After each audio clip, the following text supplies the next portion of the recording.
on-base percentage, which is more important, slugging percentage, now that seems to be a big number for men and women when they play the game.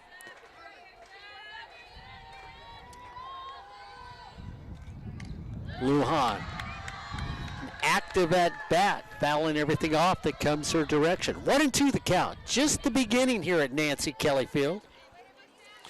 We'll have Corey Neyland set that Cerritos defense for you in just a second. Defense that doesn't think they're facing a pull hitter. Lujan takes it to center field. They were positioned right defensively, but a clear single on the play. So first hit by the leadoff batter, all-conference performer last year. Speaking of all-conference, Samantha Eastless was the pitcher of the year in the SCC, 3-1 with a .284 average early on. Her battery mate behind the dish is going to be Jimena Velasquez. Zunza up at the plate now. Drives that one. It's going to drop in center field. So back-to-back base hits to center field, taking it right up the middle. 2 up, 2 hits to start this game off for El Camino. And after in Zunza's nice job, first base is Rochelle LeDuc for Cerritos. Second base is Alyssa Sotelo. At third, Brooklyn Bedoya. And Miranda Diaz is at shortstop. The experienced squad on the infield. Speaking of shortstops, the shortstop for El Camino, Tamayo up the plate. Squares, fouls that one off. And in the outfield for the Falcons, Marley Manalo in left field, Alyssa Capps in center, and Jasmine Macias in right field. Tamayo batting .455, .375 early in this season. Looks at that one off the plate. .459 on base percentage, .531 slugging percentage. I know it's early, Corey, but those are impressive numbers.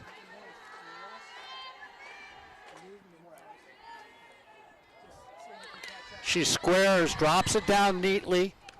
So nice little sacrifice to advance the first 2 people up who got base hits. If you're scoring at home, that's 2-3. Batting fourth, the offensive player, number 24, Destiny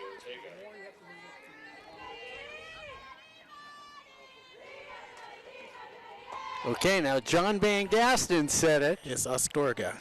So it's Astorga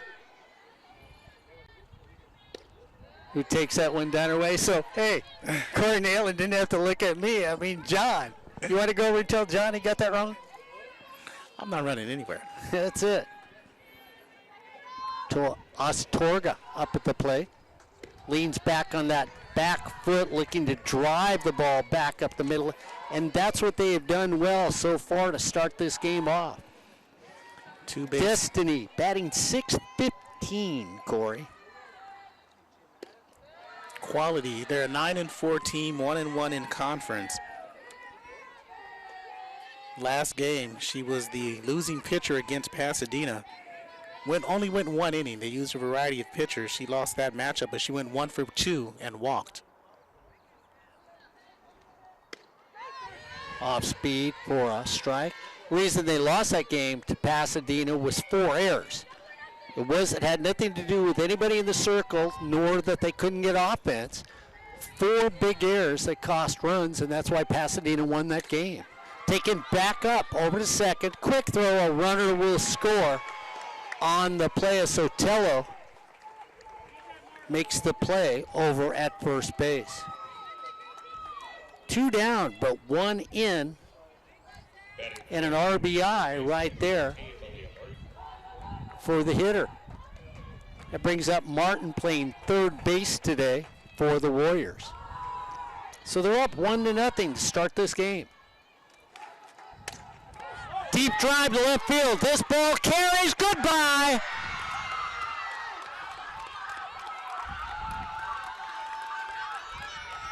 And just like that, Malia Martin, the freshman from Warren High School, puts the Warriors up 3-0 in the first inning. Okay, I'm gonna ask you. I asked Cody last time we were out here. I said the ball just sells so incredible here. That ball was halfway in the air, and you pointed out into the alley. You just basically looked at me and said, "It's gone," before I called it. Oh yeah, it picked up steam as it was lifting out of the infield, and you're right. It just carried. Kelly said that last time we were here when you said that. I was walking along with you. She said it just does it. If we get the ball in the air, we're doing fine. If the other team gets the ball in the air, we're not doing fine. So quickly, El Camino up 3-0. Drop down the third baseline, throw to first, and they get on a bang-bang play, but not before El Camino gets 3 big runs. 3 runs on 3 hits, no errors, and nobody left on base. As we head to the bottom of the first, it's the Warriors 3, the Falcons 0 here on Sportsnet, USA.net. Starting off for the Falcons, Sotelo playing second base. Macias, the right fielder, about second. And then it's nothing but veterans for this team from Cerritos coming up. And then you look at the Warriors defensively. Well, Corey, it should be interesting to see. We watched them warm up. We'll see how well they are defensively. Noemi Sandoval is in the circle for the Warriors. Sandoval, her 7th appearance. She's 1-0 with a 2.15 ERA. Emily Esparza is behind the plate. Haley Torres at first base. Kayla Nzunza at second. Viviana Tamayo at shortstop, and Malia Martin, who hit that 2-run shot, is at third base. In the outfield from left to right, Alyssa Lujan, Lisa Peral, and Brianna Padilla. So Cody's team finds their back against the wall in conference play. With the rain and everything, it's up, down. We play today. Maybe we play Saturday, Sunday, Monday, Tuesday. It rains Thursday, Friday, is what they said it seems like right now for these softball teams. Yeah, there's no continuity and really getting a chance to get yourself back in order, as Cerritos is 7-5. They're 2-1 in conference early on. But that 7-5 is kind of a surprise for an experienced team that we thought was just going to rip through from start to finish. Maybe they just haven't found their stride yet. So Teller will start things off, betting .453 last year, .316 for the entire year for Cerritos. Fouls out one away, so a very heady leadoff hitter. On base percentage, last year .461. Right now she's doing about .489 when you look at what she's got. So 32 RBIs as a leadoff hitter last year, 10 already this year, Corey. So she's quickly driving in runs for Cody's team. Next pitch, down and away. Early on, that's good enough for 9th with those 10 runs patted in the South Coast Conference.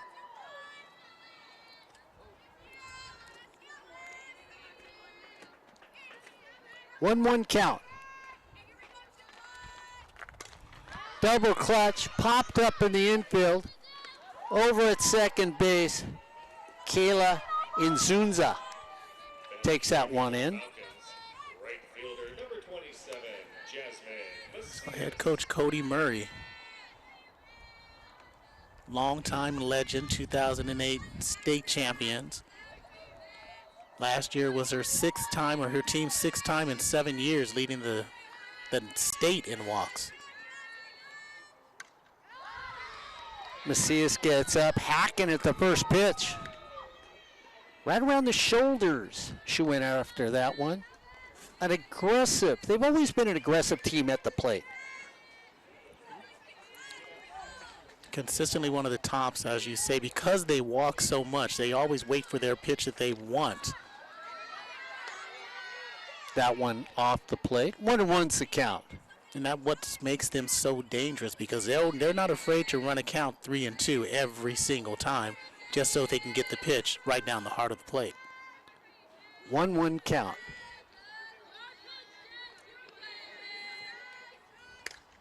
Again, popped up, out of play. And there's a little hitch in her swing as well. So Tello had the first one. You said a double clutch, and that was a hitch, and she popped it up. With that second, with that little hiccup, they're coming up on the swing. Malia Martin backs up at third base for the Warriors. She was in tight. Macias takes that down. Torres behind the bag over at first. Infield at normal depth for the Warriors. Having problems with the sun over at second and right field. Hit down the line. Oh, what a grab by Torres, and to throw over to first. And not in time. I tell you what. Malia went down there, snagged it. Corey, I didn't think maybe it was going to be that close at first base. Yeah, the ball drifted on her just a little bit, and that allowed Macias to beat out the throw for an infield single.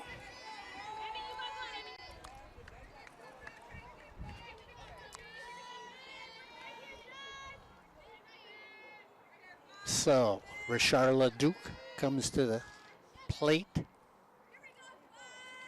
Runner at first. See how Cody plays this early. Runner doesn't go for a strike. In that win against Compton, Mark, Macias went 3 for 4, had an RBI, and scored 3 times. Talk about a hitter that's consistent. She batted .353 last year. Right now she's batting .356 to start off the season for Cody's team. Fouls that one away. She's one of those players that can really carry a team. Last season she had a 9-game hit streak.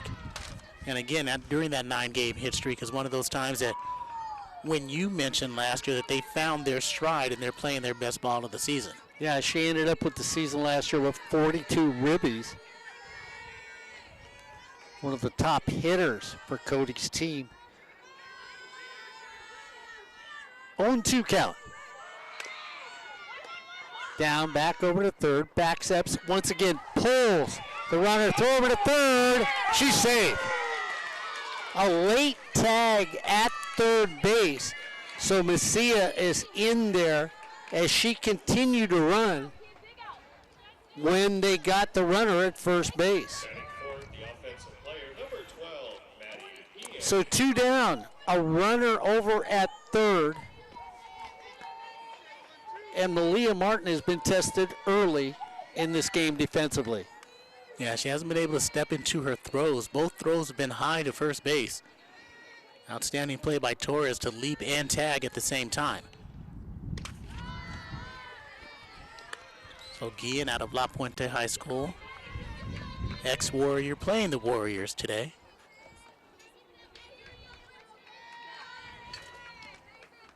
.189 average.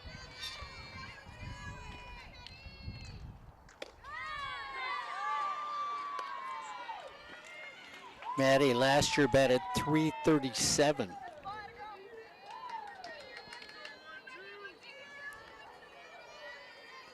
So Sandoval in the circle, looking to get out of this inning with nothing across the plate.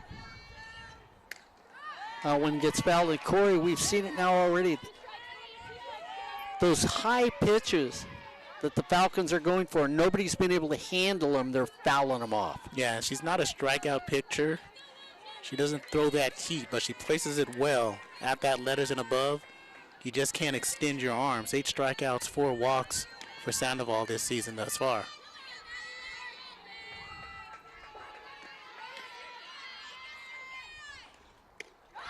She swings through that one, and Corey Neyland says, well, she'll give you a couple a game, and she gets one when she wanted it there. No runs on 1 hit. No errors, and 1 left on base. Well, we've gone through our first inning, and it's the Warriors 3, the Falcons 0, here on Sportsnet, USA.net. Corey, it's that softball season again, and of course, I know the rankings are too early in the season. We sort of look at the rankings and sort of scoff at them. And because Northern California won the championship last year in softball, right now the rankings are heavily in favor of Northern California.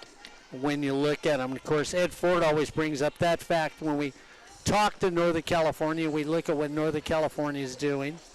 And Mark, but I do agree that San Mateo, since they did win the title last year, they should have been ranked number 1 until they get beat or have an awful season to start. Yeah, but we're past that point now. And they're no longer number 1. Number 1 team, Palomar is ranked 2nd. I believe it's Sierra. No, Sierra was number 1. No, Ed Ford's right. It is Sierra? Ed Ford's right, Okay. because the new rankings came out yesterday.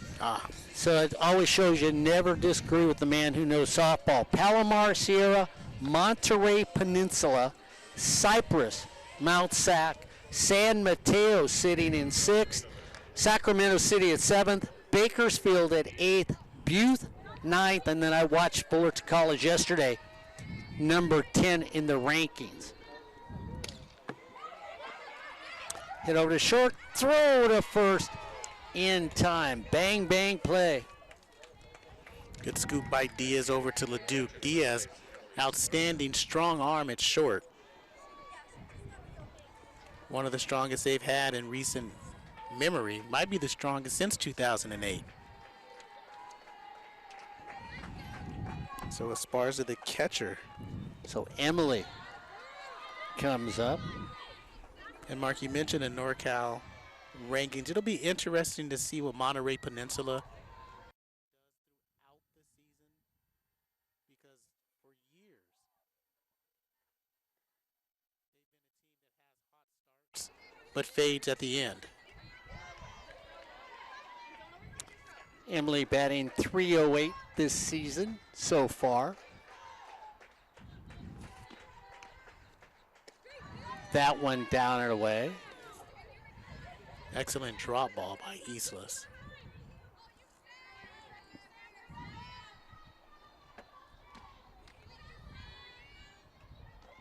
Two and one's the count. Flinch up at the plate. Little low from our view, but called a strike. You know, it starts at the top of the softball bucket that all the coaches sit on and kept dropping from there.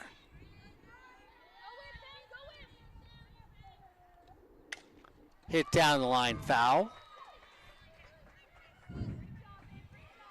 Bedoya makes a little play on it. Let's go by. Corey, I saw you sort of smile at me though, because it looked well below the knee from our side. Maybe I keep looking at the letterings on our table. Look back up. Can't get my eyes focused.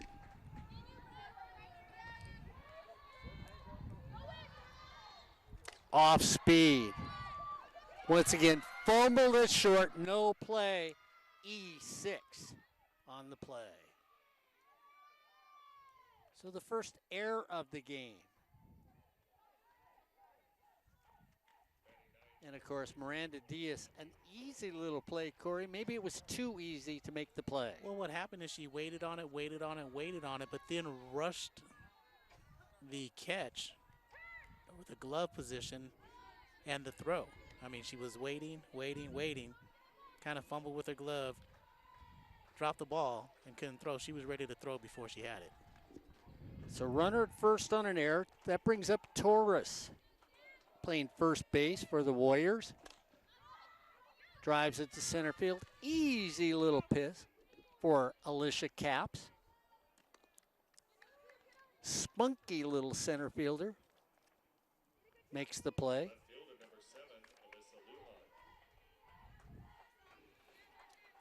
And that takes us to the top of the order. Luan got a single her first time up.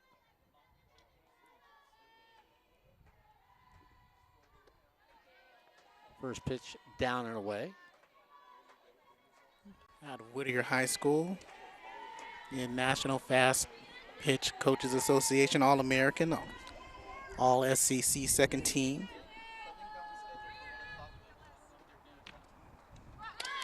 Drops a bunt. Throw to first, got her right there.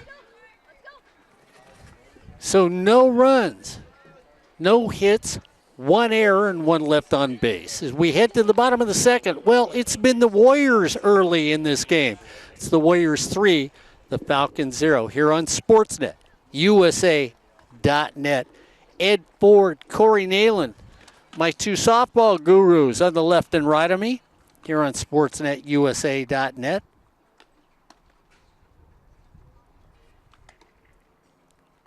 So Corey Neyland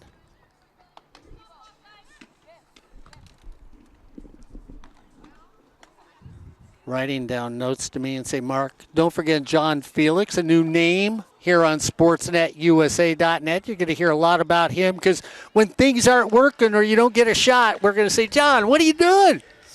Camera's going this way. Game's over that way. Well, at least we don't have another Corey, so we have a big Corey and a little Corey, or another Ed, so we have a big Ed and a little Ed, like, some other broadcast groups. Well, they don't have a big Ed or a little Ed. They just got big and little. Here on Sportsnet, USA.net. Speaking of big and little Corey. Smokey and the Bandit. There we go. But again, when you look at the way the ball travels around here, you would think that the hitters on the Cerritos team understand it. Sometimes it looks like they really try to overswing and overpower the ball, or at least when this game has started. Yeah, they just haven't found their stroke yet. It's one of those things where Sandoval is not a fast pitcher, but she places well. And again, she's placing letters above, so you can't really extend. You can't really step into anything. You're not really going with the pitches, and that's what we've seen in the first 4 batters. So Miranda Diaz now coming up, playing shortstop. Looked for the ball for a while and couldn't find it, but no damage done.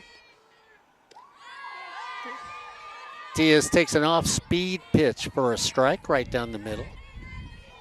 Went to California High School, nursing major, hitting .343.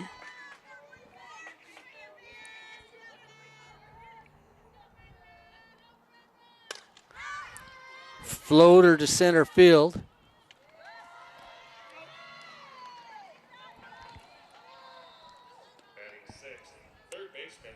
So that was Lisa Perel.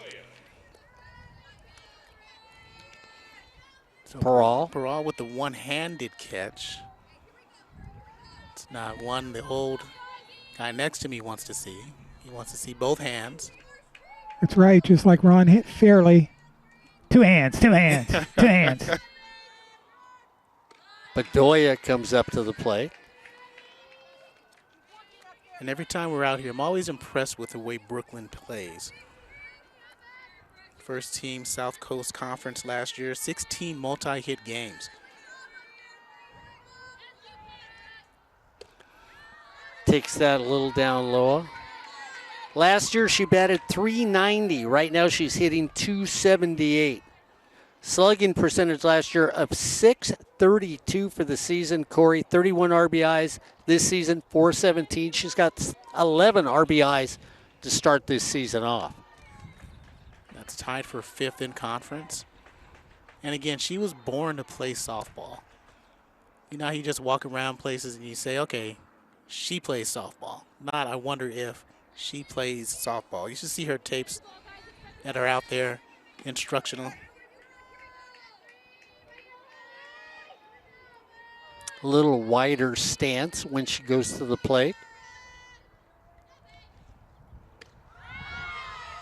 A lot of softball players now use that coil. So they get up there with a wider stance. They drop back on their back hip. A right-handed hitter, it would be their right hip. Looks like they're coiling to get ready to hit the ball. Yeah, that's that long ball strategy. Shouldn't say strategy, but the way the long ball has taken over the game of softball. That one wasn't close. That ball was by her when she started her swing. She's like a Decepticon in the circle. Sandoval is. Her speed, it just catches up. It's like one of those things may appear closer in the mirror, where her fastball, once she gets halfway through, it accelerates. And she comes back and does the exact same thing, Mr. Neyland, and you called it because the closer it gets to the hitter, it drops on top of them quickly for strike 3. Her second strikeout of this game. And really, this pitching staff for the Warriors isn't known as a strikeout staff when you look at them. 10th on the season.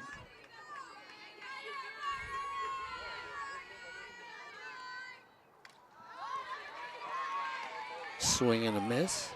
And it's also the placement mark. She's going high outside each time, and she's close enough to the plate that you have to swing there. And by the time they realize it's on me, well, I'm already late. Marley Manolo. 0-1 count to Marley.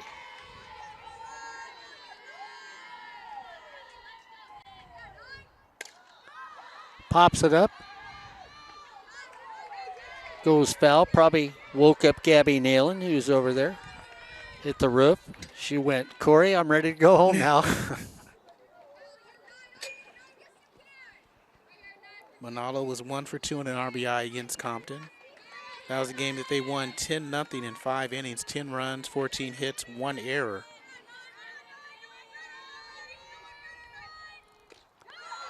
Barely got a hold of that one. Fouled it away. And with all the runs they scored, they've had 3 run rule games. Cerritos has had early in the season. Their last game was against LA Harbor, was a run rule game, 9-1. Hey. 0-2, 2 outs, nobody on, down by 3, bottom of the second. Down in the dirt.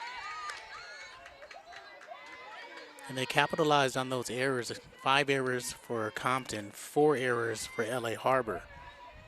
And they scored on each one of those errors.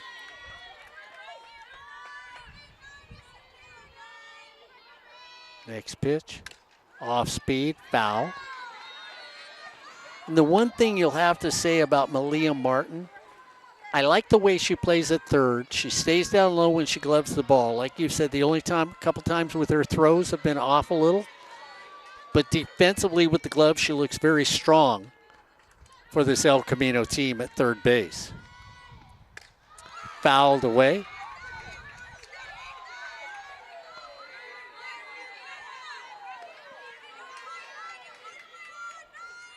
One and two's the count. I don't hear anything good. I don't hear anything, Mark. I think we're good. Yeah, I was going to say the same thing. No screams, no crash of glass. 1-2 count, 2 outs. Driven to right field, base hit.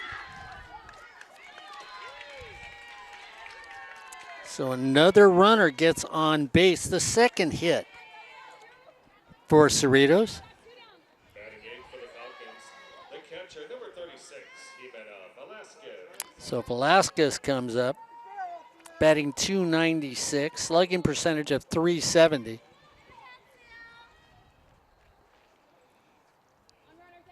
Numbers that'll change because, like you've said more than once, Corey, early in the season doesn't mean much. You can look like a superstar. It's when it gets about halfway through we find out who you are.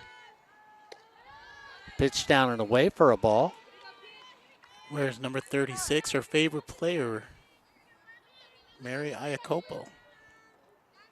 Outstanding local product in Oregon and Texas, respectively.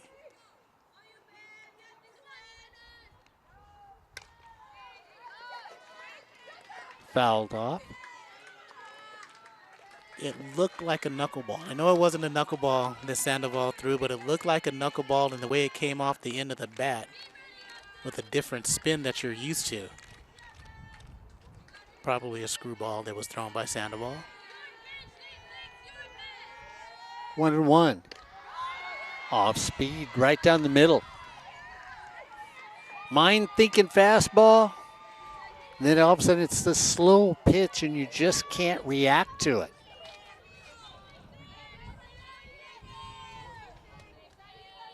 One and two, 2 outs, runner at first. Fouled away, a protection swing.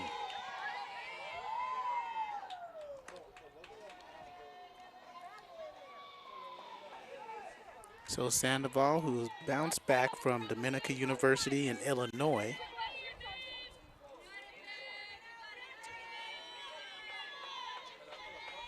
Last year she appeared in 21 games.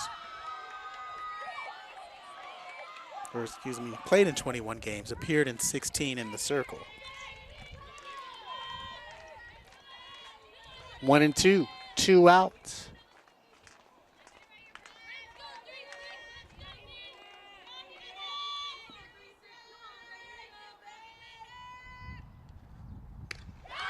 High and tight, strike 3. So Corey, we said not a strikeout pitcher, but so far she's dealing.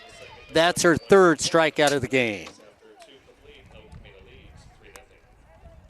No runs on 1 hit, no errors, and 1 left on base. 2 innings are completed. It's the Warriors 3, the Falcons 0, here on Sportsnet, USA.net. And of course, Corey Neyland was talking about greats, and maybe the best here at Cerritos is Jessica Navarro. Could Bobby be called maybe one of the greater players that ever played the game of softball?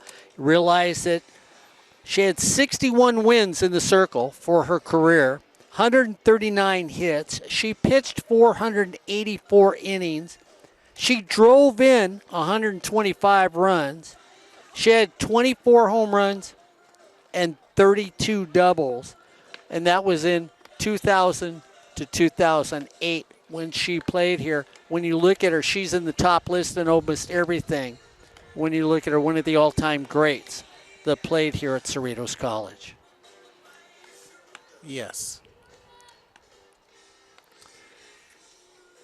I tell you right now, the Falcons would like to have a little, maybe her show up and say, I still have a year of eligibility.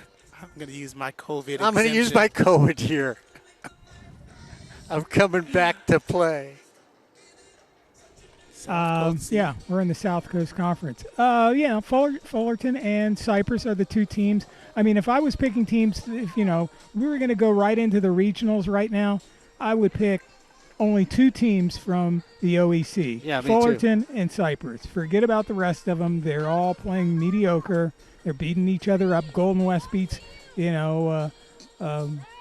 Saddleback, and then Golden West beats Santiago. Santa Ana beats somebody else, so they need to get that straightened out. I think right now that this conference is a lot tougher than the OEC. They're playing better, especially Pasadena. People aren't giving Pasadena enough credit. They have a good squad going so far. And that's what makes them the best conference this season. Yeah, I think Pasadena, no matter what happens, they're gonna get in this year. Caps comes up. The spunky little center fielder. Everybody moves up in the infield. Martin at 3rd, up about 10 feet. And Zunza over at 2nd. Standing even with the pitcher in the circle. Caps takes that one off the plate. So an interesting defensive lineup, Corey. You bring your 3rd baseman down the line, traditional. But you bring your 2nd person, even with the person in the circle, leave shortstop back and first back. Yeah, leave first back. They're going to go ahead and stay on the bag. Athleticism at 2nd base, that's why you bring her in. Swing away. And caught on a little foul ball. So Caps fouls out to start the 3rd inning. So Esparza had a little bit of trouble finding it. But it was right behind her, so she was able to make the catch. That brings up Sotelo, who popped to 2nd base her first time up.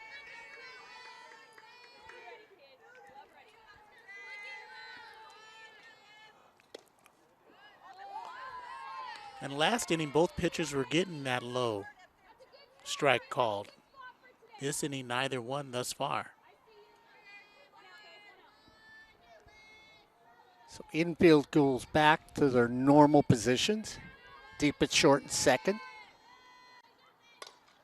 Driven into the alley. Can they track it down? Sun gets in her eyes. And that's Peral who makes the catch, Mark. Again, tracked it down easily. But like you said, even with sunglasses on, that sun and right in back of us wreaked a little bit of havoc. as Macias steps to the plate.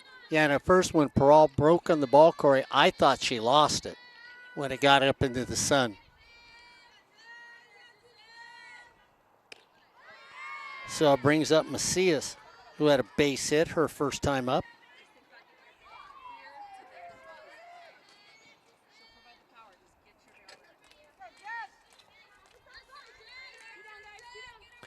Very erect batter when you look at her in the box. She stands really tall as a hitter, Corey. I mean, one of these ones that if you put a string on top of her head and pulled it straight up, that would be the line of her back. Holds her bat right off her right shoulder, hands high. Doesn't drop the hands while she's up there. So that traditional hitch that you might see from somebody who holds their bat so high doesn't look like it's in her swing. But she's got speed, so she's coming down on the ball with the ability to beat out infield hits. And then again, when she's coming down, line drive straight ahead. At the knees for a strike. 3-1's the count. So they had runners on the first inning, runners on in the second inning. Trying to go 3 for 3 and get another runner on here, which they do. So the Falcons have had somebody on base all 3 innings, but they've left them exactly where they started at, over at first base. So Leduc comes up. And with 2 outs and decent speed at first, are you looking to try to create something with these 2 outs, get at least one across this inning? I would. I'd start a runner.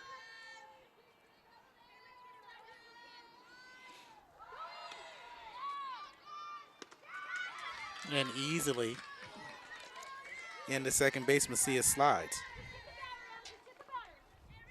So now you've got a runner in scoring position. And you look at the outfield deep, except in right field. So Padilla hasn't taken a couple steps back in right.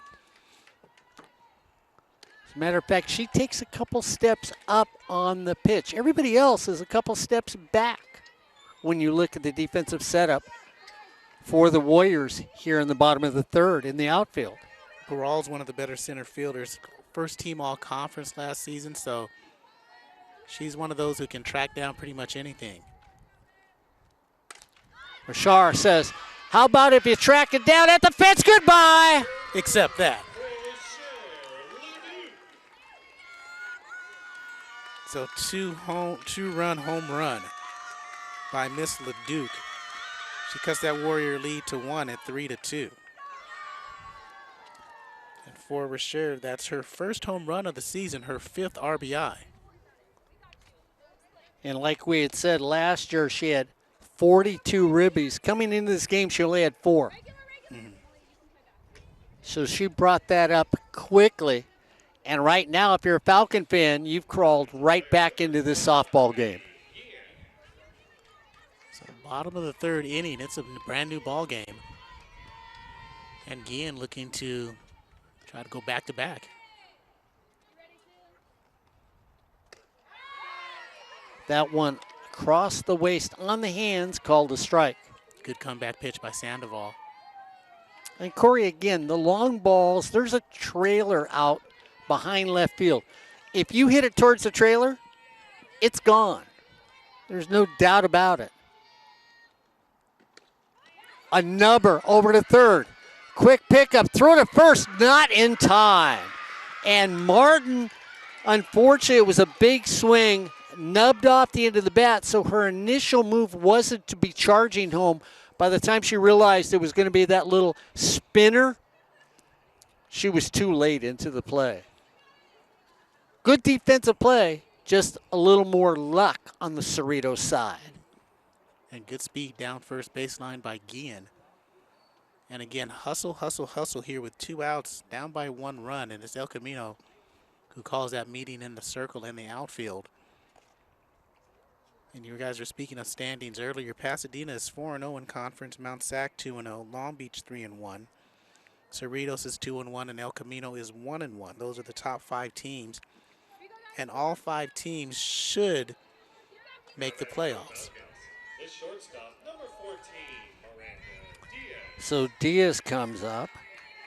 Popped out to center field their first time up. 5 RBI, no home run. 2 outs. Ball down low, and you saw Cody go over to the dugout, have a discussion with the rest of the coaching staff. Almost thought they might bring in a designated runner to just try and get that opportunity to tie this game in the 3rd inning. I think you're looking for a lead here. Off the plate. 2-0. Because Sandoval's going to have to come to you. And with the sophomore in her 3rd year using that COVID year, got an experienced hitter in Diaz at the plate. Might be swinging 3-0 if it gets there.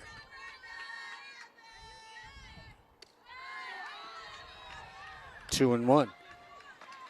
You call this a hitter's count, 2-1. I've been with you before where you say hitter's count 2-1. Yeah, even though the pitcher can still throw something up there because they're still working with 2 balls, you got to think they're coming close to the plate, and that benefits you as a hitter. 2-1 pitch. Off the plate, 3-1. Okay, I'm going to put you in the coach's position. I had a runner moving. What do? Do you move your runner on 3-1? No. Okay.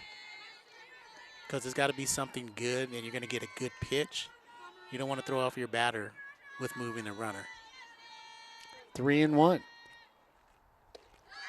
Ball 4. So Diaz gets on. Tying run moves to second base. Bring up Brooklyn Bedoya. Bedoya struck out her first time up. And now you're going to get the pinch runner at second base. Or, excuse me, you're going to get a pinch runner at first base for Diaz. Or are they going to get it at second? Cody's dad's coming out directing traffic. It was nice to see him before the game. He said he's feeling good. Yeah, it's just not the same without him. Haley Van Laar. Haley Van Laar goes to second.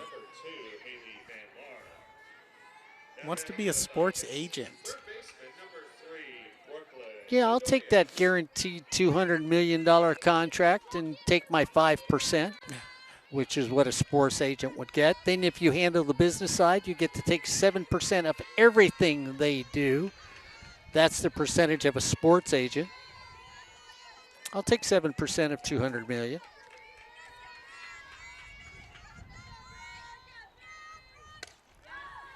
Swinging at the first pitch. And they get it. 1 pitch, 3rd out, but 2 big runs come in on a bomb, hit the left field. As we head to the top of the 4th, well, now it's the Warriors 3, the Falcons 2, here on Sportsnet, USA.net.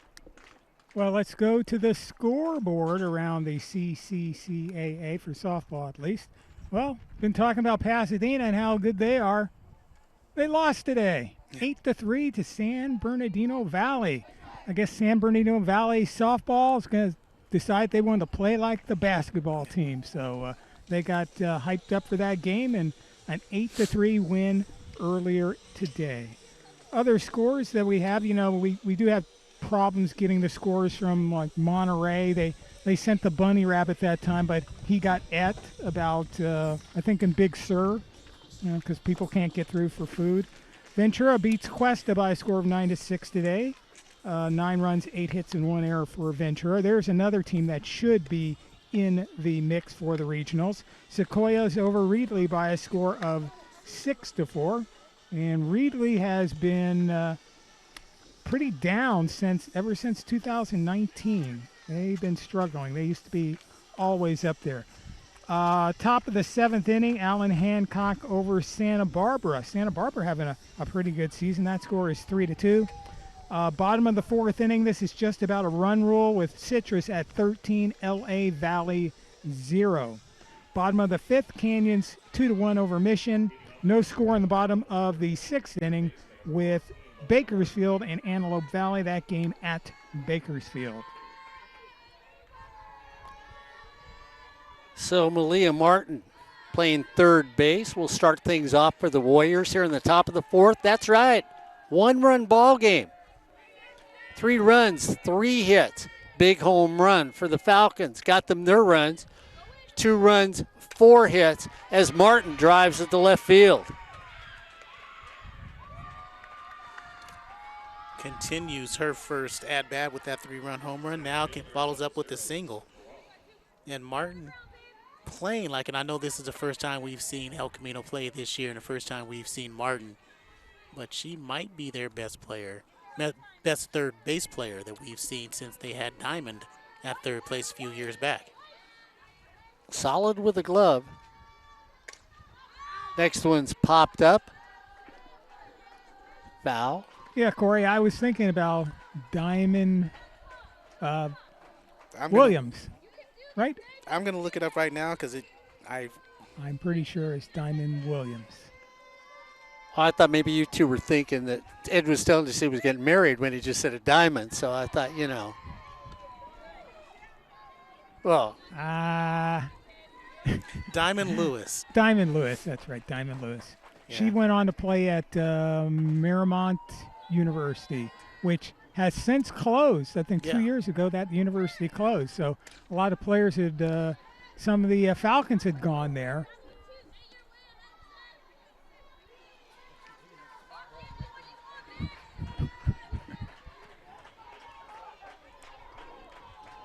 John worried about his car getting whacked by a softball.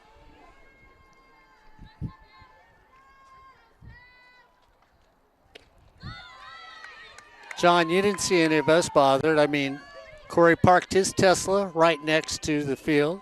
Ed put his BMW right there. Okay.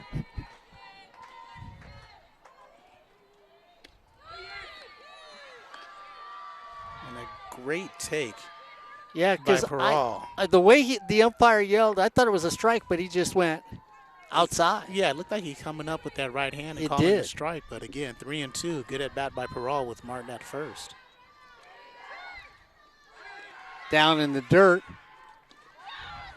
Had the runner, and Corey, if it is caught, it was ball 4. And it was ball 4. And that's the thing. He didn't signal it was ball 4 early because I thought you had the right count, and then I thought maybe the umpires got it all wrong. So we have runners at first and second, as Martin went into the second base hard because she thought she had to beat that throw. I like softball players, not like baseball players. Baseball players be giving each other dirty looks right now. A little bang play over at second. Both players making sure the other player is not hurt. So 2 runners on.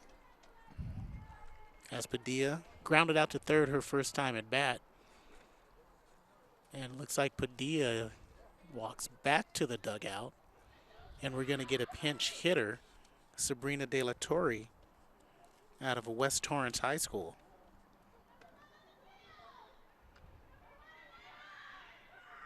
Sabrina has 1 hit this season, 1 for 3. And you often will ask coaches, Corey, why do you do this? And they'll go, I have a feeling. It's just based on that. They have a feeling this is the right time to put the right hitter up. She could be an excellent bunter, and we don't know it. 2 on. Takes the pitch off the plate. Doesn't square, doesn't show a sacrifice. Also could be that she has had good success against Eastless.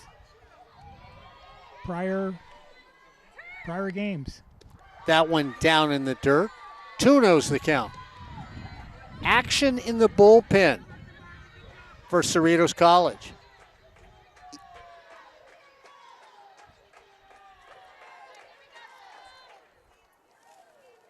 Two-0 count. Taken for a strike, 2-1. One-run game, 3 runs in the first inning for the Warriors, 2 runs in the third inning for the Falcons. 2-1 count. Just off the plate. 3-1. Infielders sort of shook their head. 3-1 count. Runners staying at home. Late on the swing, 3-2. And it's interesting to show just how much the game of softball has changed over the years. With runners at first and second and nobody out, it's run to a 3-2 count swinging away. 3-2. Back up the middle. Can they turn 2? They go to second for 1. Back to first. Double play. It's not the third out. They walk off the field. Now they get the third out. On a play that we get a double play. 6-4-3. Cerritos rolls the ball to the circle because Corey, the infielders, had no idea there was no outs in the inning. Then they pick it up and flip it home for the third out. And now there's a discussion about, and here's the argument. I think the coach for the Warriors is going to claim the plate was blocked. You can't block the plate before the ball gets there. You can block the plate if you catch the ball. She wasn't there before she got to the plate at the same time. She wasn't blocking the plate. And the runner, I thought she was safe anyway because you thought she was safe. I thought she got her foot and slid in there before the catcher got back. Velasquez got back to the plate. So that's a 6-4-3 to 6-2. Would you call it a triple play? Yeah, you're going to have to call it a okay, triple play. So it's a 6-4-3, 6-2 triple play.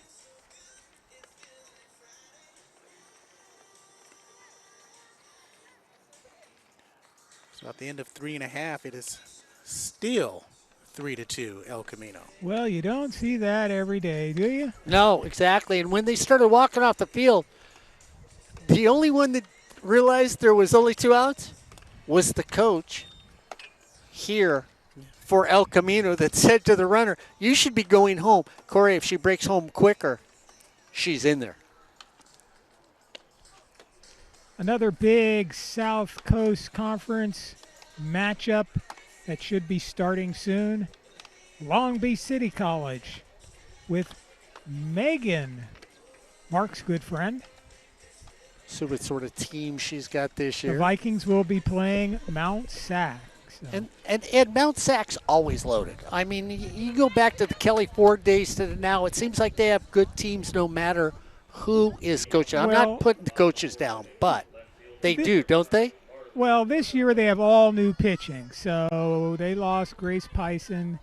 They lost I can't remember both the other sisters, shortstop and their left fielder they lost. So they've got 3 new pitchers, so I don't think they're going to be quite what they were last year. But it's going to be, I think it's going to be a real battle between them and El Camino here. I still put Pasadena in there, and if Cerritos can kind of gel, they should be in there, and Long Beach too. So you've got 5 really good teams in the South Coast Conference. So we head to the bottom of the 4th, trailing by 1. Cerritos gets out of the top of the 4th on an unusual, what we're calling a triple play. Manalo, who's at the plate. Got a base hit her last time up. And right to left in the outfield is Padilla, Peral, and Lujan for the Warriors. On the infield, left to right, Martin, Tamayo, and Zunza and Torres. 2-1. Hit in our direction. If that was a little lower, I'd show Corey Neyland my nifty little glove hand catch I can make here.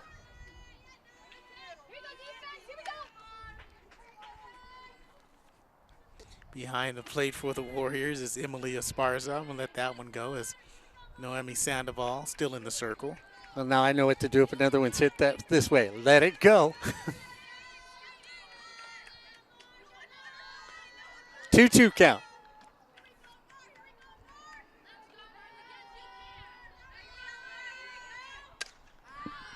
Hit again. They said, Mark, we'll hit another one in your direction.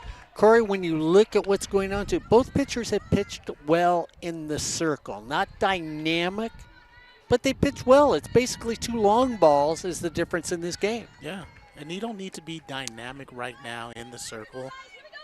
You just need to be steady. And that's especially what Cerritos needs to do, is be steady until they find their full stride. 2-2 count. Lazy fly ball to left field. Lujan pulls it in easily out there in left field for the first out. Okay, interesting thing. Left-handed left fielder. Used to be in the days you didn't see anybody in left field that was a left-hander. It usually was that one because they didn't want you coming across the gap, having to go with your glove hand across your body, so they wanted somebody that had the glove on their left hand to go and track it down. That must have been the real old days, Mark, because I've seen left-handed left fielders all my life.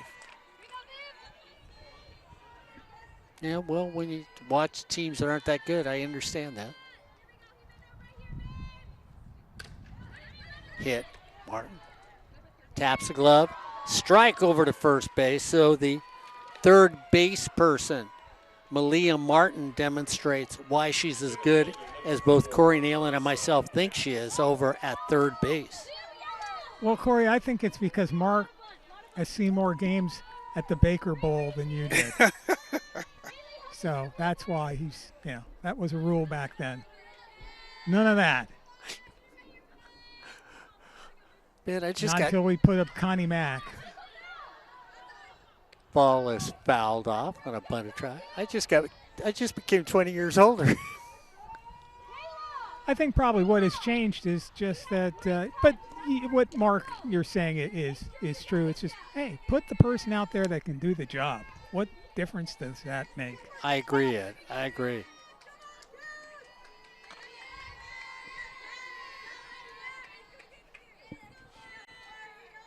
Oh, and 1 count. Square to bunt. Taken back. So Caps popped out to home plate the first up. Everybody's in. Martin walks in from the corner.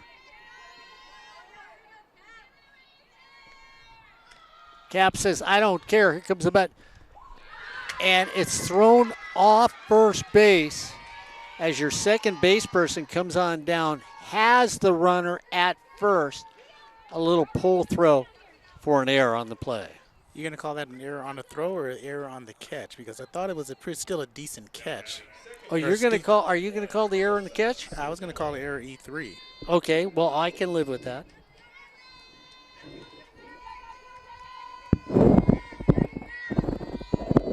So Caps gets on. Tying run over at first. We'll see if she takes off running. Again, Corey Neyland, this is where I may put the runner in motion. Because if you get something hit for a single, she should be standing at third base. Yeah, with Caps, who's 4 stolen bases on the season. But again, anything in the outfield, she's got a chance to score, especially if it hits the gaps.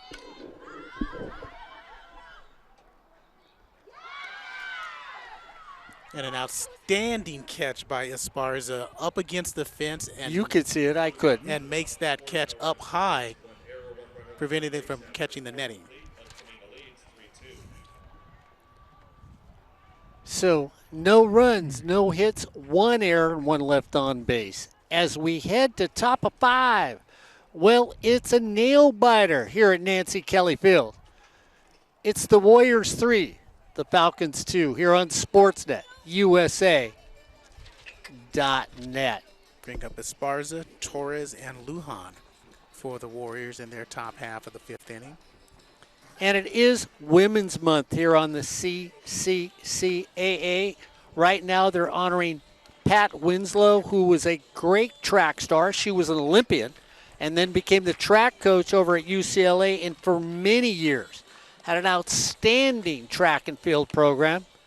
for the Bruins at UCLA.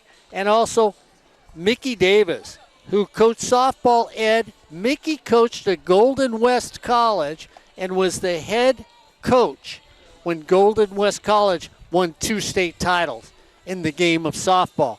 So, little softball coach there. Mickey moved on and became a major administrator at Long Beach City College. And her and her co-partners worked very hard for women's rights in sports before Title IX was passed.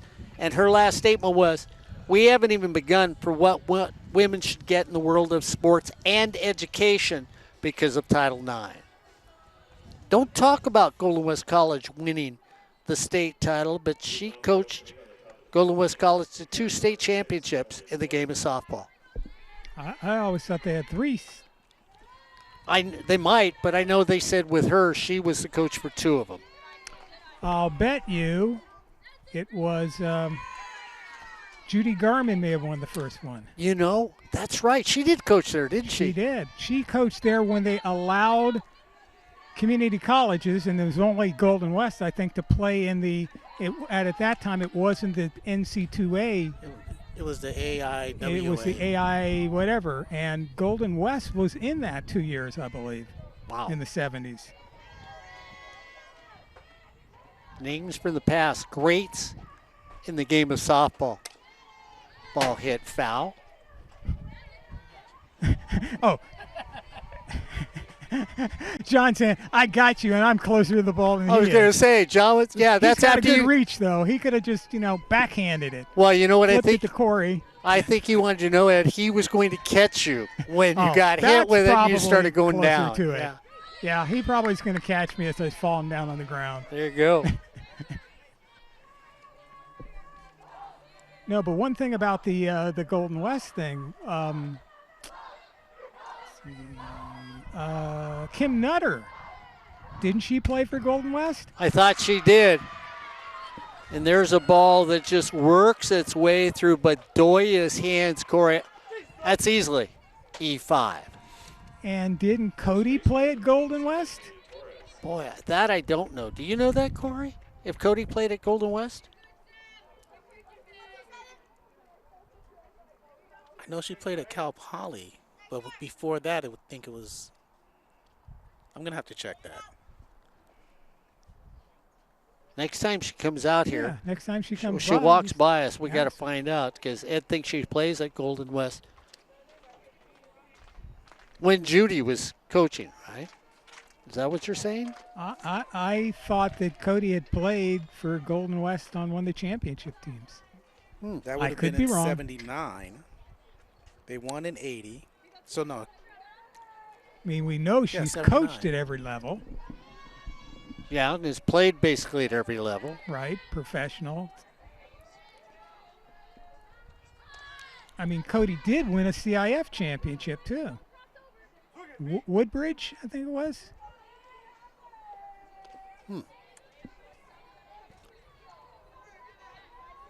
Ball fouled away. So runner at first, no outs. Top of the 5th, 1-run game.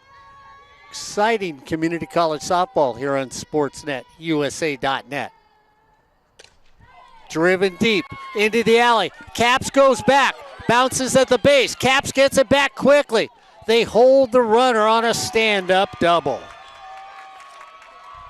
So long ball for Torres. Her first hit of the day. Her first double of the season. I'm sorry, making her 4th double of the season. So runner at second and third. The runner at third got on with an error. Then followed with an easy double. 2 runners in scoring position. No outs. Infield walks in tight. Outfield shallow. Taken right back up the middle. Base hit. Here comes one. They hold the second runner. Runner goes to second. Throw there. Runner stays at third. So an RBI single for Lujan. She scored a run, 2 base hits. And the runner at third, Torres.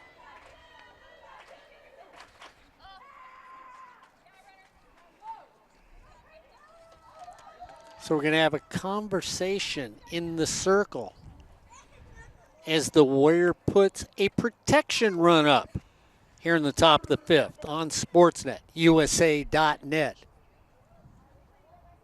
Ed, John, Corey, and the old guy happy to be out here for the beginning of Community College softball. Yep, our season for softball here on Sportsnet USA.net has started. Should be followed up this Saturday, weather permitting, from Cypress College on Sportsnet USA.net. If the weather stays nice, you'll see Cypress softball the following week and Cypress baseball here on Sportsnet USA.net.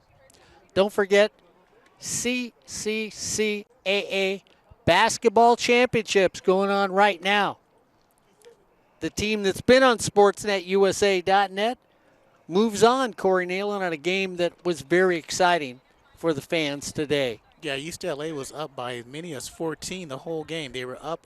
Last 4 minutes of the ball game, San Jose City. They came back, cut it to within one, had a chance to take the lead, but the Huskies held them off. So new pitcher in the circle for Cerritos will be Courtney Callison. Yes, and Cody did play at Golden West for 2 years. Then she went to Cal Poly Pomona. Yeah. So those were I think she played right before Rhonda Wheatley, but within the Susie Brasney era. So all those players played in that same early 80s Cal Poly teams.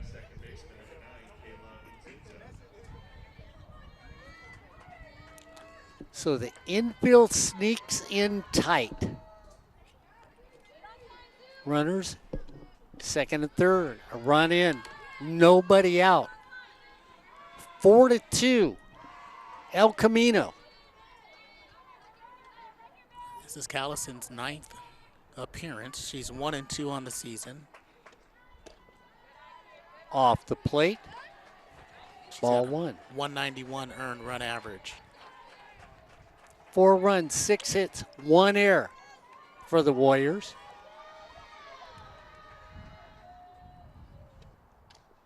Fouled off, 1-2. 2 runs, 4 hits, 2 big errors for Cerritos College here on Sportsnet, USA.net. That run that was across was unearned. As Brooklyn Bedoya, the leadoff hitter, hit one right between or right through her legs and got on base. Framed. Call not given. And the umpires, he's consistent on that outside pitch. It has to be perfect. There's no on the black with him. It's got to be on the white, and you call that strike.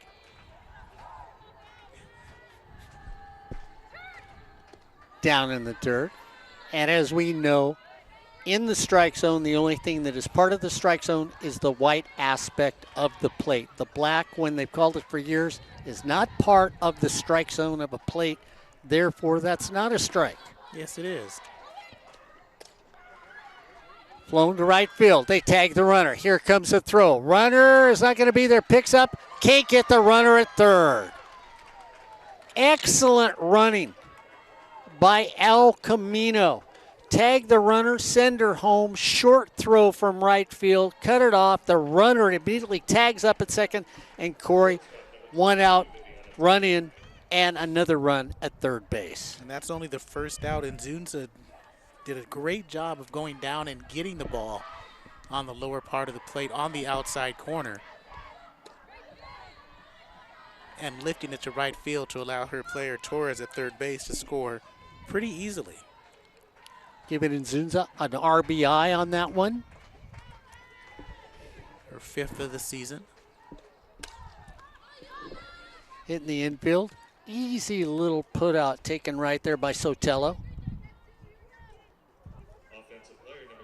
So can they hold them to that 2 runs and still be within striking distance with 3 more at-bats coming their direction for the Falcons?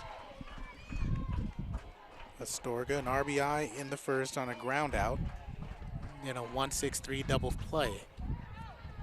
Her 2nd time up. El Camino averages 6 runs a ball game.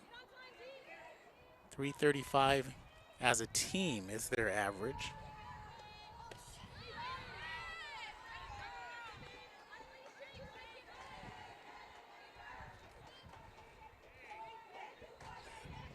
And Martin, that was their 5th home run of the season. That one at the knees for a strike.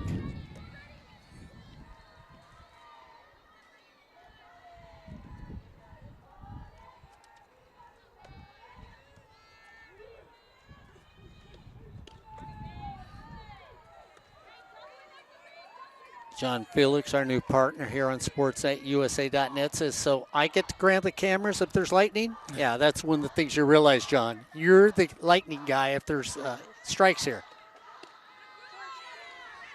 I hope Ed explained that to you. Okay.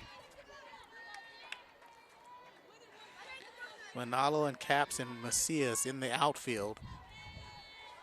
Not deep. Strike 3 call. But not before 2 more runs get on the board with a couple hits, 1 big error. And as we head to the bottom of 5, it's now the Warriors 5, the Falcons 2 here on Sportsnet, USA.net. Ed Ford, John Felix, Corey Neyland, and the old guy. Happy to bring you this game here on Sportsnet, USA.net. Oh, you were pointing at Ed? Pointing at me, what for? More scores probably. Bottom of the 6th inning, LA Mission, which you saw them last year here at Cerritos. They're playing against Canyons today. Bottom of the 6th, all tied up at 2 apiece. Top of the 8th inning, Antelope Valley, Bakersfield, still no score. Bottom of the 7th, it is Allen Hancock leading Santa Barbara by a score of 7-3. That game in Santa Barbara. Citrus run-ruled LA Valley by a score of 13-0. 13 runs, 7 hits for Cerritos. We still don't have a score for Mount Sac and Long Beach. That game is at Long Beach. Compton and LA Harbor. Also East LA and Rio Hondo, which is a team probably shouldn't be overlooked. Orange Coast playing at Glendale, so it'll be a while before we get a score from that one. Merced beat Fresno City today, 9-5. Sort of a little bit of surprise there. And the rest of the scores we've already given you. Porterville over Moore Park by a score of 4-0. That looks a little strange because there's no hit totals in there, but it could be an accurate game. Maybe there's just nothing but walks.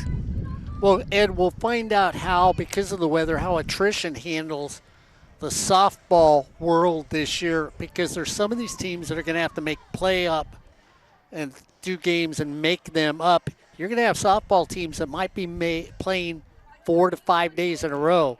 On the community college level, you normally don't see that. Can't see everything go topsy-turvy. Yeah, usually you have that thing, the OEC plays what? Wednesdays, Fridays, and then some Saturday games, and the SCC plays sort of Tuesday, Thursday, some Saturday games. Well, people are going to have to be playing Mondays and Tuesdays or whatever games they can squeeze in there. Yeah, it'll be interesting. Jasmine Macias at the plate. Matter of fact, Cerritos and Cypress, their game got rained out. The game that would have been at Cypress, a week and a half ago. That game will be made up on Monday. So that's not a date that normally Cerritos or Cypress play on. Macias drives it in the alley to right field. It's going all the way to the wall. She turns, heads to second. Here comes the throw. She's in there safely with a double. So Macias starts off the 5th with a beautiful double to the opposite field. It's funny, as soon as the pitch left, all of a sudden we got that breeze coming up, and then the ball was hit and just floated over the right fielder's head. So Sandoval gives up a double to start this inning.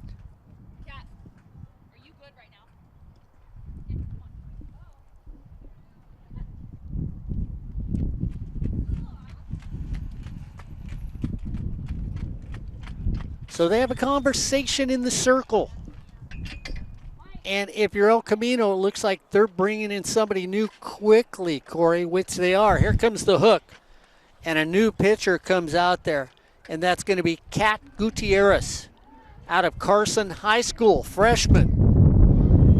Thrown into the Lions' den. Sixth appearance tonight, or this season, and a 2.63 earned run average with a 5-2 lead, a quick hook. And Sandoval has had a solid appearance thus far. She goes 4 complete innings. And she gives up those 5 hits.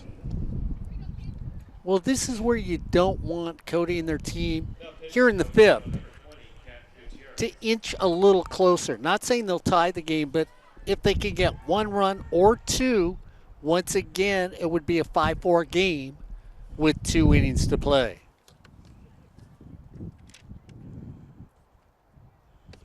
What was interesting the other day when I watched Santiago Canyon against Fullerton, I was with Ryan Osborne. We thought, Ed, that they do the international tiebreaker rule on the community college level. They didn't. They went into extra innings, and over at Fullerton, there's no lights. It got to be 6:15 at night. It started getting dark. Little wondering why there was not a international run rule where you put a runner at second. I think that's come up a couple times this season because there are some incomplete games that had to have been called by darkness. Cypress Santiago, there's one of their games with Cypress leading handily. I think the score was 11-7 or something like that, but that's not a complete game either. Right. So yeah, I just don't get it.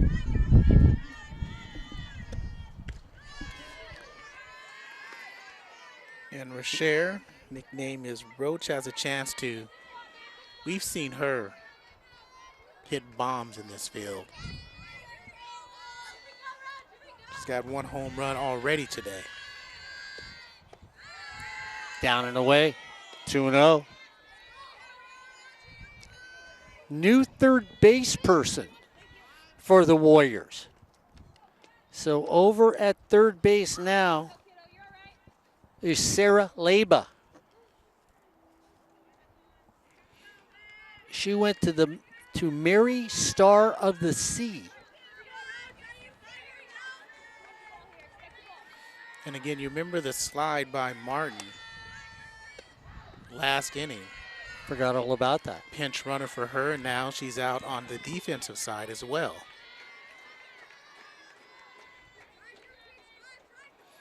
So LeDuc, who led the team in walks last season, has got a 3-0 count now with no outs.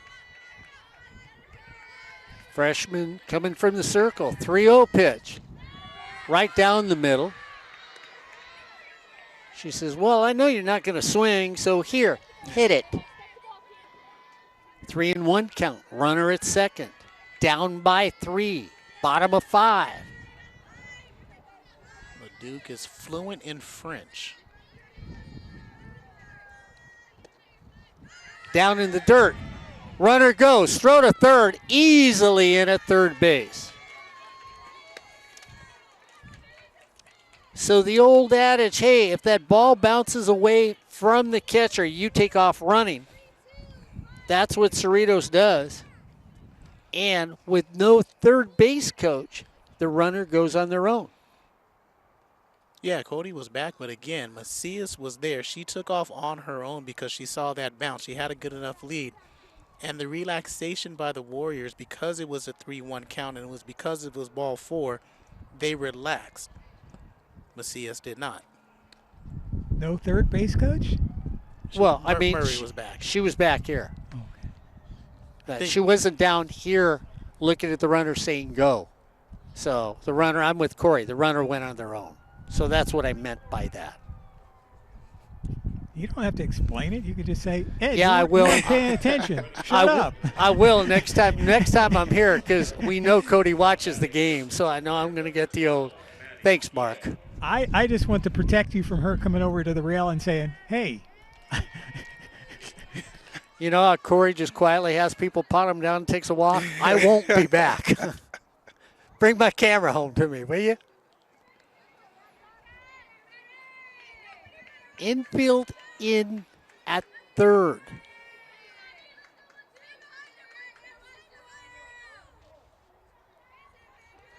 Back at all other positions. Throw to third. They thought the runner would go. They concede the base at second, so technically that's not a stolen base on a concession. I'm going to give her a stolen base. She stole that base. She took that base. She swiped that base. Runners at second and third. Strike two. 0-2 count. And that pinch runner is Jocelyn Doan. So she stands at second base. With no outs and 2 strikes to Guillen. Fly ball should score a runner. The 0-2 pitch from the circle. Off speed in the dirt. Nobody moves. A base hit gives you 2. A fly out gives you 1.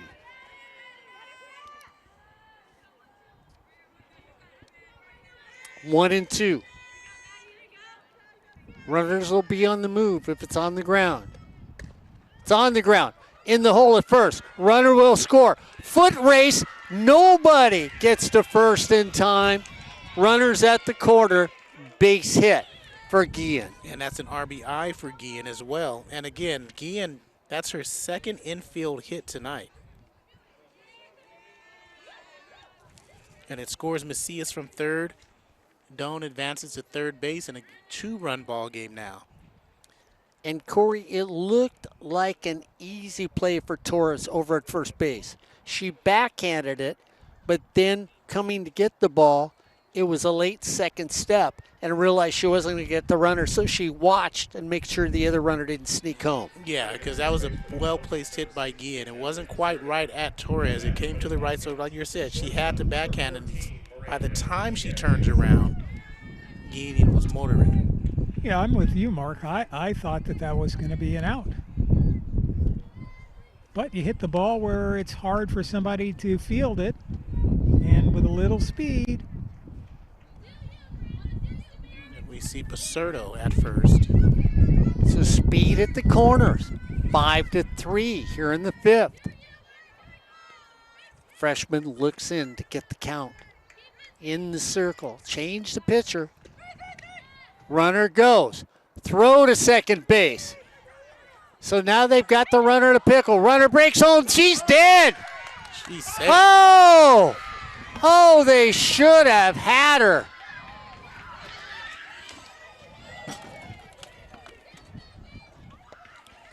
Slid under the tag, Doan did. And that's why she's safe at home. So you get the pinch runner for Guillen thrown out. The runner scores. And it's 5-4. And Corey, on a better throw, they've got the runner. I already called it because they had her. So what are we having a discussion with? And Pacerto, they're saying, is safe at first. So they didn't apply a tag at first base. And it looked like they did apply the tag, but they did not. So Pacerto is not thrown out at first base. It's not the first out of the inning. And did you get a good look at that? Because I thought she got tagged over at first base.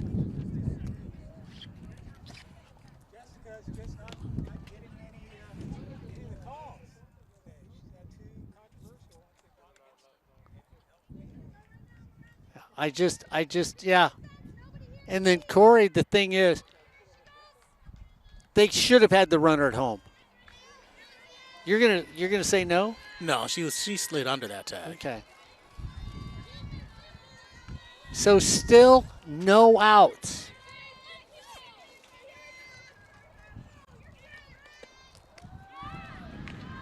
That first strike. You know what Cody said to me, guys, when I showed up today? We haven't had any luck all season. Luck. Runner should have been out at first. I'm going to say runner should have been out at home.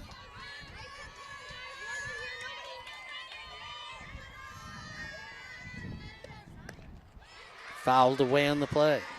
Diaz.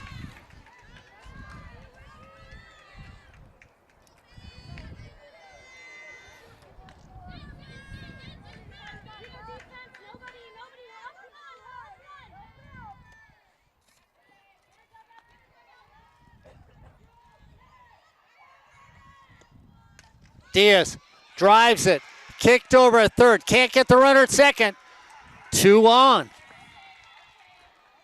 So, an error at third base. New third baseman comes in and makes the error to start things off. I was waiting for Corey to jump in there, and you guys have your famous hit error debate. He left. Corey would say, oh, it was hit too hard for her to field it cleanly. Leba should have had that one. Now runners at first and second, down by 1. Oh, he's back off the play. So an error at third by Leba. And Cody's going to think we're magical, guys. She said there's been no lucky magic for my team so far this year. Fouled away. Bedoya looking to just put it in play. 2 runs in. 1 big error. 5-4. The Falcons making a move. Bedoya lets it go in the dirt.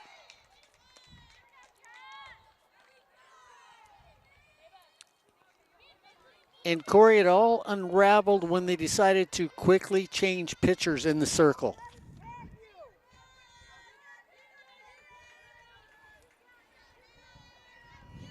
Yeah, allergies hit people and allergies hit the circle too for El Camino. 1 error, 2 hits this inning. As you said, 2 runs across the board. And again, there's still no outs. Yeah, that's the big thing too.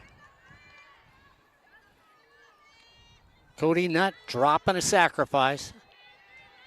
Feeling the magical touch here at Cerritos. 3-1. Ball 4. Bases are juiced.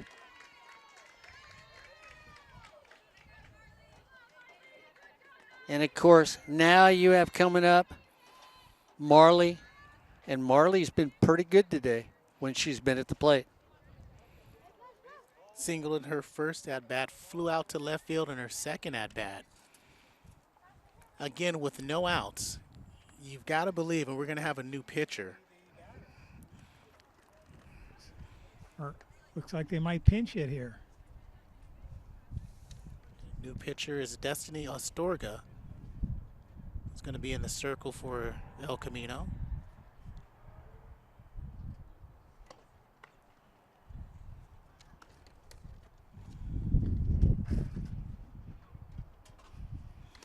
She comes in the bottom of the 5th inning. Gutierrez could not get an out. So nothing recorded.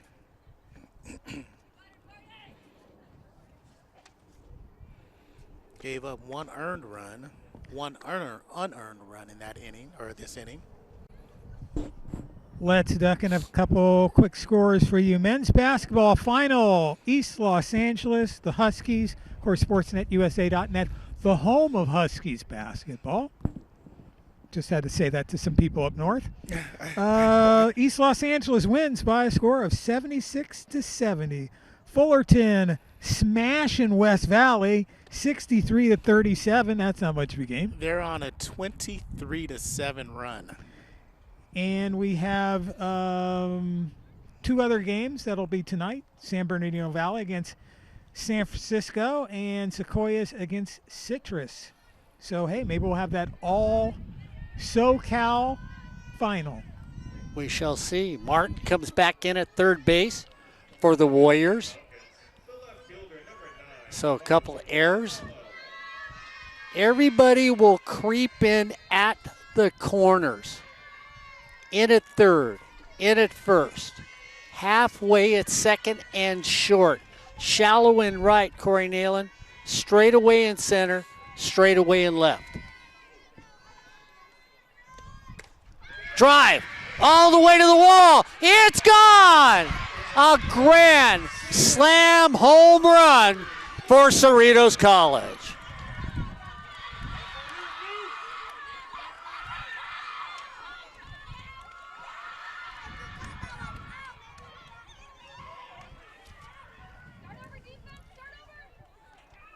Eight to 5 with 6 big runs here in the bottom of the 5th. And I tell you what, Cody said, you know, no magic, Mark. The magic's back here at Nancy Kelly Field. Corey, nobody waited on that one. First pitch, big swing, and it just, there was no doubt. Well, you like to see it because she recognized the situation. A new pitcher, no outs. This is a team that needs to get something right on this first pitch. She jumps on it, her first grand slam and her first home run of the season. Velasquez comes up now. It's the Falcons 8, the Warriors 5 here on SportsNetUSA.net. And I'm mistaken, Mark, her second home run, first grand slam. Drive up the middle, base hit. And the Food Fest continues.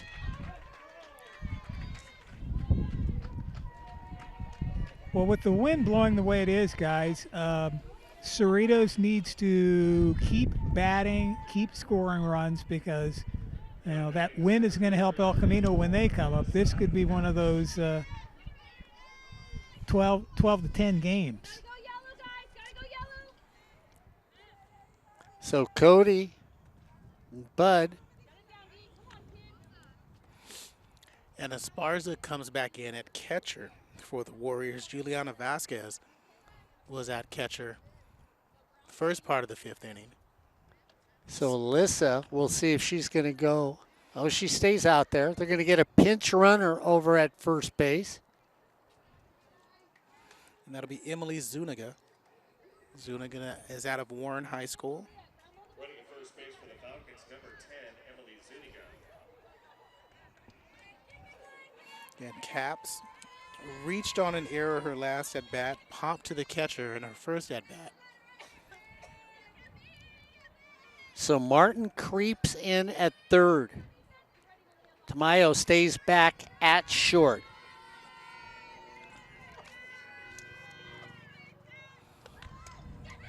Caps drops it. It goes foul.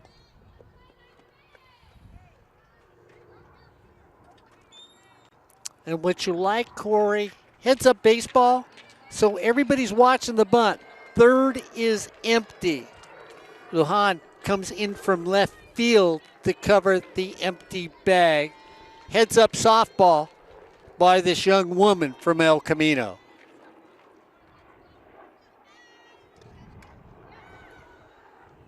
Alyssa turns, can't drop it. Looks over at Cody. And now is not the time to call off that bunt. 6 runs here in the bottom of 5.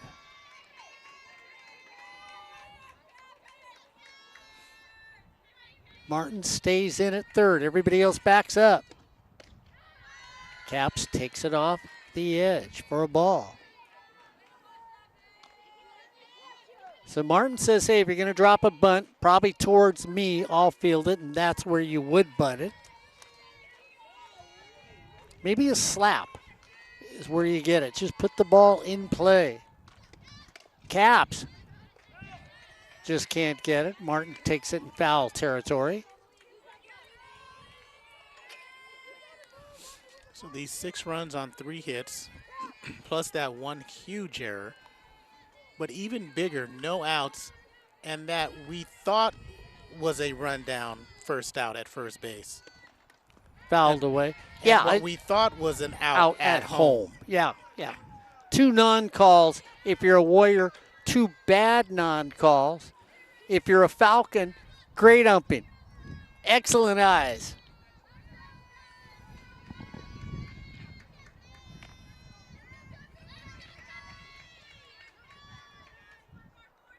One, two. Off the plate, 2-2.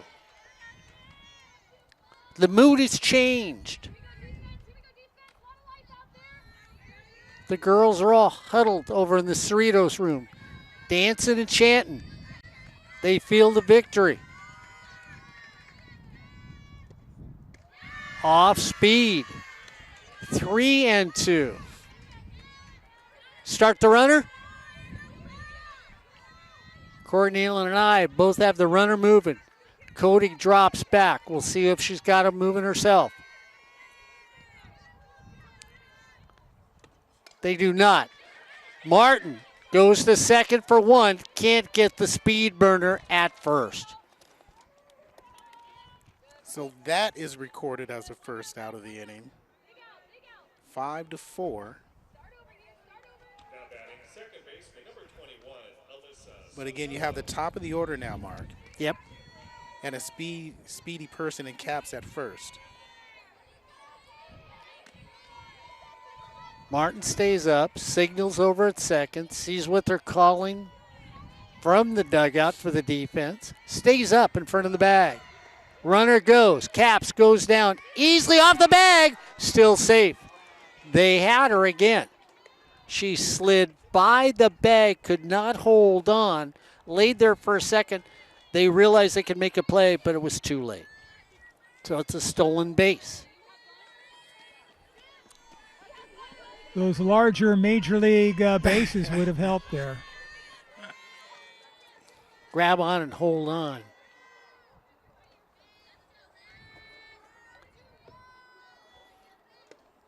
Double clutch. Martin's got it. Looks back the runner. Goes to first. Throw to third. Not in time.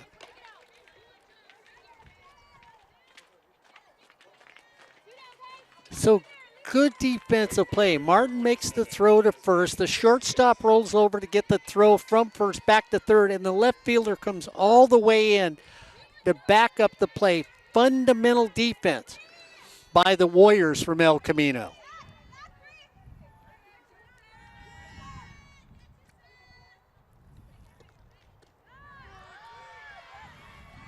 And a nice off-speed pitch. That change is effective for Astorga.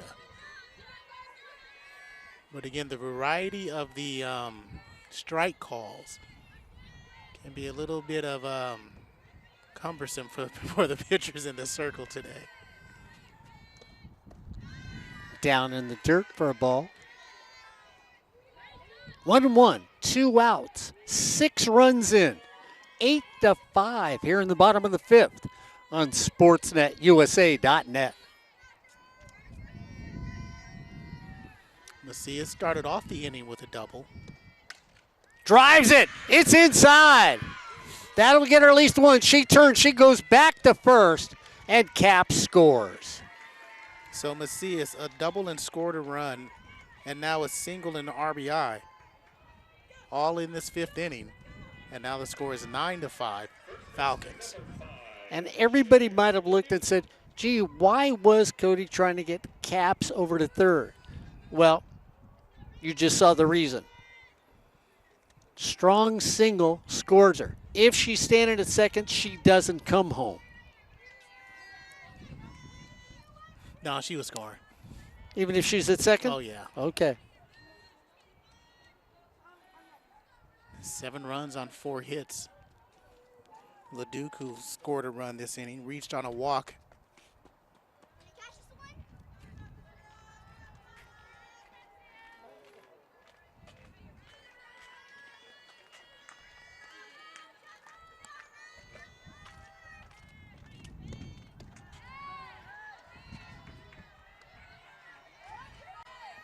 So that pitch for a strike.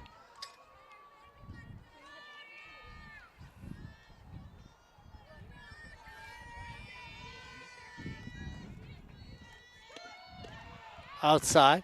Throw to second. They get the runner. Tagged on top of the head, thrown out the plate, but not before 7 big runs get on the board. 7 runs, 4 hits. Big error on the play, and 1 runner would have been left on base. As we head to top of 6, well, it's now the Falcons 9, the Warriors 6. here on Sportsnet, USA.net. Turnaround of events, and you look at the Cerritos team, look at the appearances in the state championships, 1978, 2007, 8, and 9. In 8, they became state champions here at Cerritos College in Nancy Kelly Field. So they have been in the tournament and gone there. It's been a while, Corey, since they've got to those elite little playoff statues, and it's not because they don't have a great staff here on this campus at Cerritos College.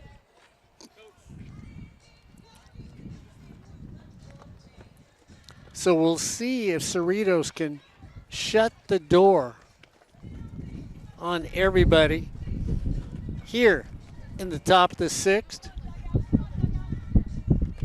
And let's check out some more scores. Mark, we already told you ELAC victory over San Jose by a score of 76-70. And I'm sure you all knew that Fullerton was going to win. The Hornets smothering West Valley, the Vikings by a score of 71-40. So it's going to be hard to stop the Hornets in the state championship. I think it was 26-19 at half. Yes, it was. It was 26-19 at the half. Well, like Perry Webster said, it's not about the victory, it's about the journey. I don't know if he's talking about the drive up there or, those were his words. Well, if you don't get the victory, you get a journey back to Fullerton, so prematurely. I think that victory is going to be important to the Hornets. Malia Martin, home run in her first at-bat, 3-run home run. Grounded out in her second. Or, excuse me, singled in her second at-bat. 9-5.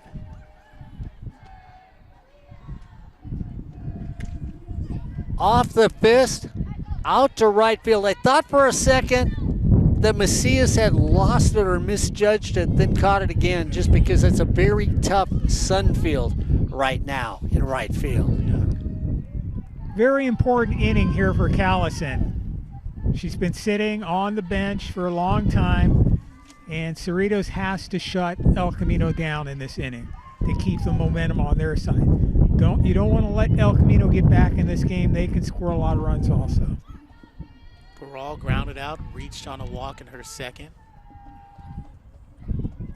First team all-conference last year.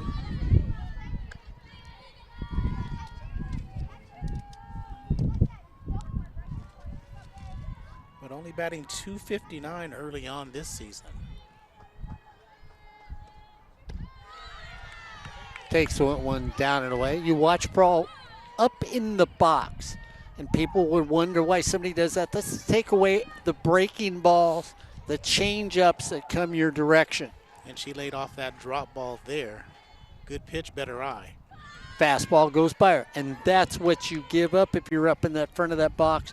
That fastball gets on you just a little quicker, Mr. Neyland, when you're at the plate. And that's what Callison is doing, changing that eye level.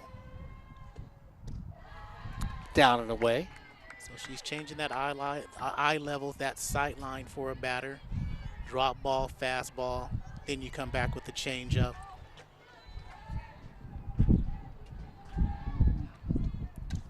Fouled away. 3-2 count. 1 out. Trailing by 4 here in the top of the 6th. I am going to ask you, though. We know that right field, second base, and first base are difficult to see the ball because of the sun right now. As a pitcher, does that change your style or where you're placing the ball right now? Fly ball to right center field. Goodbye.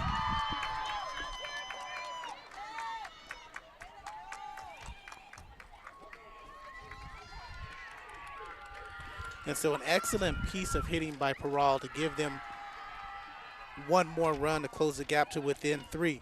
But again, Callison was doing an excellent job changing that sideline, changing the delivery, changing the location on her pitches. But it was a much better job by Peral staying with it. And each pitch she got, she stayed with it. And she was up in the box fouled off a changeup, fouled off a drop ball, took a couple pitches on the outside, got one to the outside corner there, and drove it deep. But you have to make sure in this situation, which she didn't, can't let him get the ball up in the air. Not with the way the wind's blowing out here now. And it already was the El precursor. Camino is not a team that only scores 1 or 2 runs a game. They've got offense, and traditionally they've been a high-scoring team. Yeah, Ed, you already said it, Ed, before the inning started. Don't allow them to get back in the game. It's now 9-6. The Falcons. Wait a minute, Ed said it would be like an 11-7 game. He's close. He's moving in.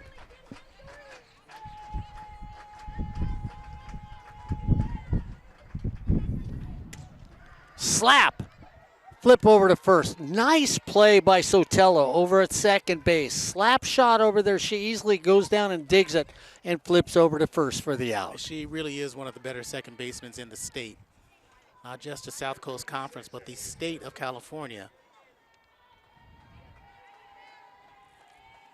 And this will bring up Esparza. Right down the middle for a strike. A little more action in the bullpen for Cody and the Falcons. Just in case. Feeling comfortable with a 3-run lead. Down and away.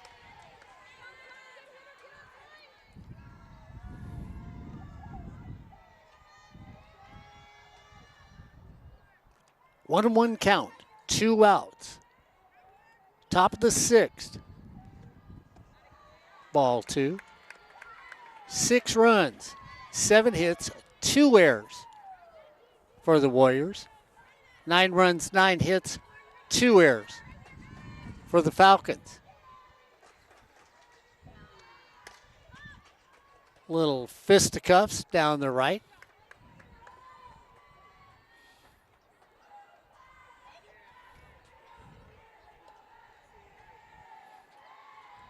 Sun comes out a little behind us. Clouds have snuck in here and there. The wind is picked up. It's blowing out to right field. Straight out to right. Hits the batter in the foot.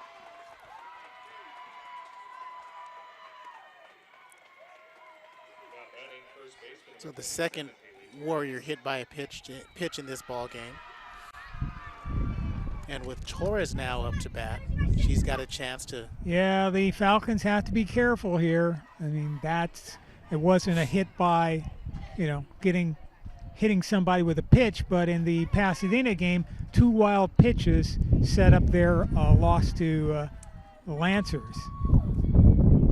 So Josie Madera is now in as a pinch runner. Callison needs to bear down, get ahead of the batter, and then not waste a lot of pitches and get the count to even again. Snap throw to first, goes to right field. No advancement by the runner. And great backup by Macias. Again, you talk about fundamental softball. El Camino did it earlier in this inning, and now Cerritos is doing it here. Not really a throw you need down to first base at this time. 1-0 count, 2 outs. Nice little fastball down the middle. Take it. 1-1. Again, Go ahead. The home run by Peral went to right center field. Torres has the same capability, already has a double. Outside, 2-1. And that went to right center field as well. So both outs here in this inning. Fly out to right field, ground out to second. And you look at Jasmine Macias in a little closer than everybody else in right. Fouled away.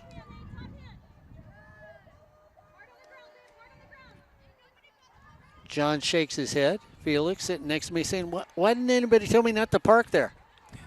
Now you know, John. Now you know.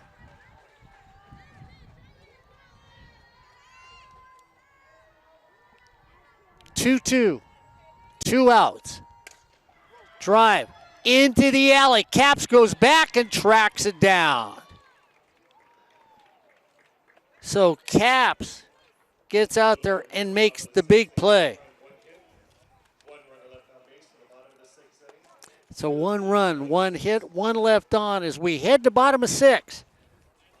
It's the Falcons 9, the Warriors 6 here on Sportsnet, USA.net. You know, we started this game off talking about El Camino and their current coach, Corey, who has basically taken them to the playoffs the last 8 seasons in a row. El Camino softball is really something to reckon with. So you've got El Camino softball that maybe few years back, quite a few years back, you didn't think much of. Now it's back to where it should be. Yeah, they have been. Last year they were in the. They got to the Super Regionals and they got eliminated. Obviously, no season 2021, 2020, 2019. They went to the state tournament. So Jessica Raposa has done an excellent job here, and just look at her record. And this is a team that. Challenge Mount Sac most of the time during her tenure here. So the South Coast Conference has some good teams, and I think this season, like I said, a little bit they're playing better at this point than the teams in the OEC. And also, I don't think you can count out a team like Rio Hondo. Last year, they should have gotten into the playoffs. They should have gotten the last spot, but we had that Imperial Valley controversy, which didn't sit well with how many softball teams do we have in the state? 68? I was going to say. Didn't sit well with 67 of the 68 teams, but that's what happened. That will not be happening this year, so we'll see what happens. I mean, but the problem is with the voting, just like we saw with the polls, Santiago Canyon's going to get in there anyways because everybody thinks they're good even when they have a bad season. I think, if things keep going the way they are, even Lisa would say right now, my team is not playing well. Mm-hmm. Yeah, I agree with you. She wasn't. Yesterday when I said hi to her, she said, rough season. That was it.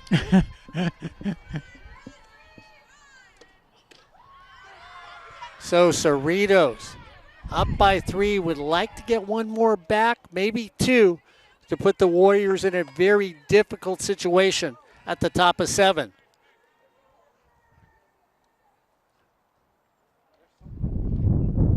Cody throws. Mark, I told you, you guys shouldn't be playing catch during the game.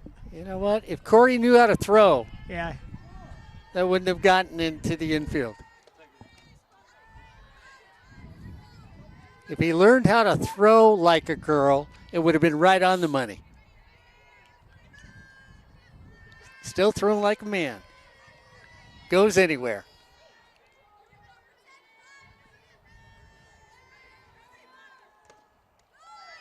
Pitch high and away. 2-2's the count.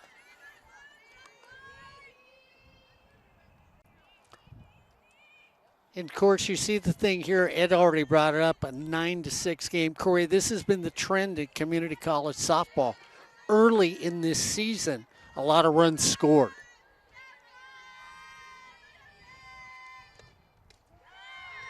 Just off the plate. 3-2. And, of course, you've got to wonder if it's because of the back-to-back games that some of these teams have to play. It's putting a strain on the people in the circle. Down in the dirt. So, once again, the Falcons get somebody on base here in the bottom of the 6th. Actually, I think it has to do more with as Bercerto is going to bat now. So she's batting for Maddie Guillen. I think it's more has to do with the COVID situation, that extra year that players are getting. Maybe this is your 3rd year. This could be your 3rd year starting. Bercerto takes it for a strike. And it could be a situation that you're comfortable at the plate, you're comfortable as a softball player, and you have not 1 or 2, maybe you have 5 players coming back. An experienced team could drive up these scores.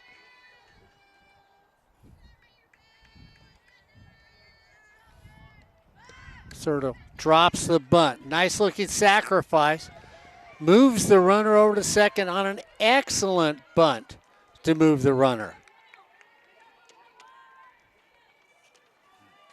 Textbook as Diaz steps to the plate. Scored one of those runs. It was unearned as she reached on an error by the third base person and flew out to center field her first time at bat.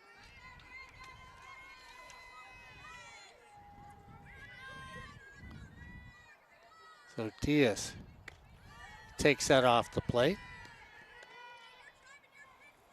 Anything at the letters, I'm going to say anything at the numbers and above has not been called a strike today. Winds directly at our back. Little nubber. Has the runner. Flips back over to second. Safe. And so an easy play by Tamayo, who should have run down the runner, decides at the last second to flip it to second. Has the throw to be a little high. Can't make the tag. Should have gone after the runner herself. And that's the third tag that's been called safe on a Cerritos side at bat.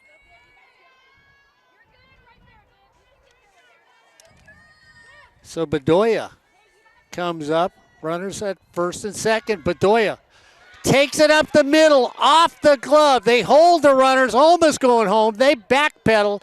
Everybody stays. I'll let you call that one, Mr. Neyland. Because Inzunza is such a quality second base person, that's going to be an error because that's something she routinely comes up with. So that is E4 if you're scoring at home. And John Van Gaston agrees with you. So John easily puts that error up on the board. And the Duke reached on a walk. Basurdo sacrifice bunts her to second. Fielder's choice by Diaz at first. Then an error here. Diaz moves to second. LeDuc to third, and on first base is Brooklyn Bedoya. So this is where insurance comes in. As everybody leaves our table and is leaving us alone. We're all alone. Producer's gone, our director's gone. You do know how to take all this stuff. I'll put all this stuff in your car. You and Gabby can... we will put a tarp over it and we will wait.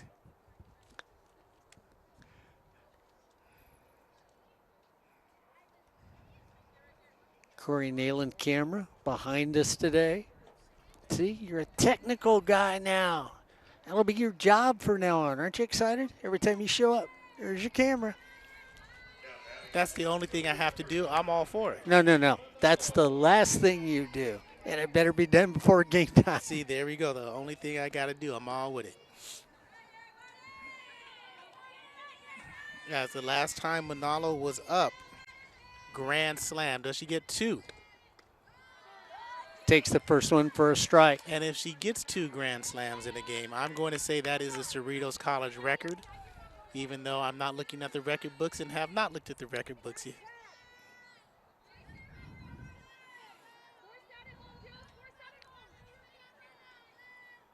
A 1 count. Swings over the top of that one. Beautiful pitch by Astorga. That was a screwball mark that had something on it. Tailed away the lower portion of the plate, away from the batter and real late. 0-2. The rock and the pitch. Back up the middle. Flip to home, back to first, not in time. They get a force out at the plate.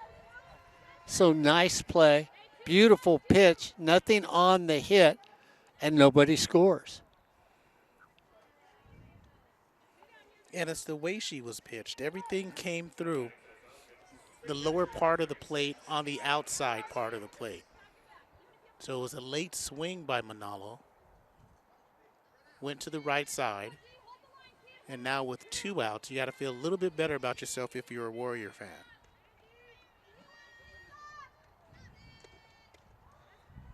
Off the plate for a ball. Velasquez grounded to third and struck out. Grounded the third twice, and struck out.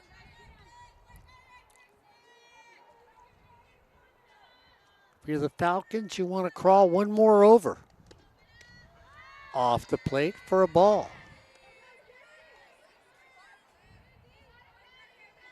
I don't know, there's that sense of being comfortable with a 4-run lead. With a 3-run lead, you always feel like somebody's going to catch you. 4-run lead, you feel like you've got the game. Down in the dirt. Mark, I think if you're a Cerritos fan, you're saying if 6-run lead, we feel a lot better. Corey Neyland trying to cash in all the chips. 3-0 count, 2 outs, bases loaded. Close, called a strike. Inside corner. And if you're a Warrior fan, you're saying, like Mark just said, a 3-run lead is nothing. We hold them here, we come back, our last at-bats, we can get 4. Strike 2. On the outside. 3-2, 2 outs. Everybody is moving. Corey to my left. John to my right. Ed down at the end. They're all off and running. 3-2 pitch. To the plate. Ball 4, off. And so Cerritos gets another run. And I know El Camino wants that to be a called strike 3, but again, that pitch has not been called a strike all game. Cody comes on down, has a conversation. Gonna have a pinch hitter for Caps. And it's gonna be Celeste Carbajal. Carbajal has 3 hits for the season.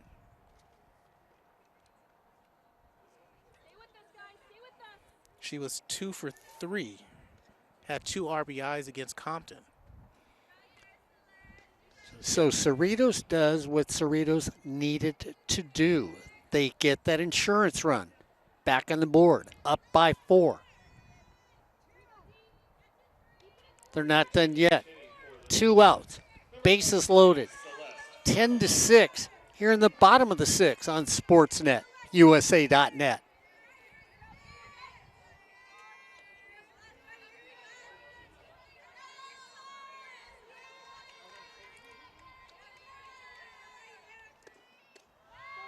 On the outside for a strike. 0-1. 6 runs, 7 hits, 3 errors for El Camino. 10 runs, 9 hits, 2 errors for Cerritos College. Fouled away, 0-2.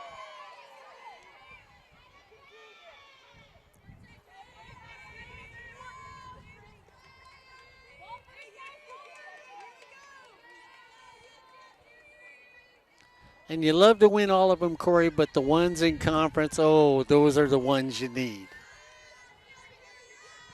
0-2. Nubbed into center field. 1 run in. They go station to station.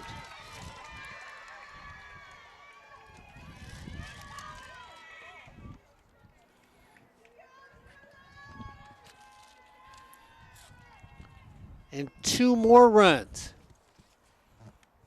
crawl in.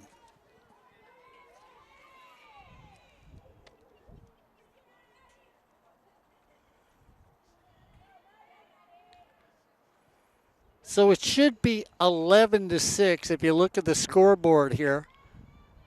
It's 17-6, and we all should go home. 2 runs across in this inning. On a couple hits. You have 2 hits? I got 1 hit. I got 2. You got 1?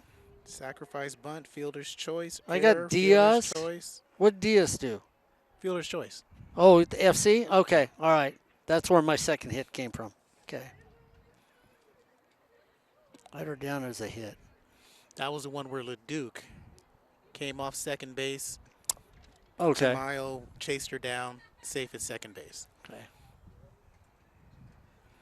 So 11-6.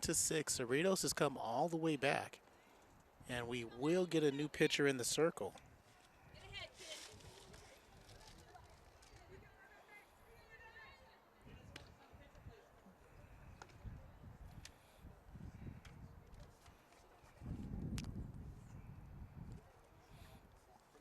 And it looks like it's Madeline Radecki.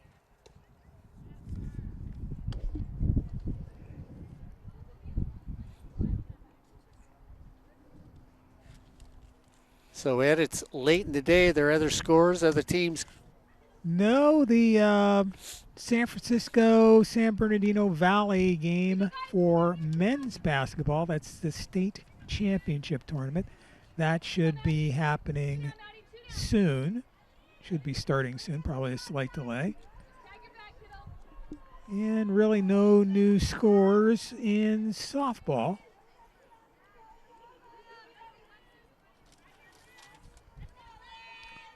Mission and Canyons into the ninth inning now. It's 3-2 Mission on top of the ninth inning. And there's a team that came along last season to really establish themselves as a team on the rise, LA Mission. Radecki brings it. Floater's going to drop in no man's land. Oh, there it is. Oh, she had him going, and Cody had everybody heading home, and they said, no, the bus is full. I'm staying here. I'm waiting for that bus that nobody's on. So 1 run comes in, not more than 1.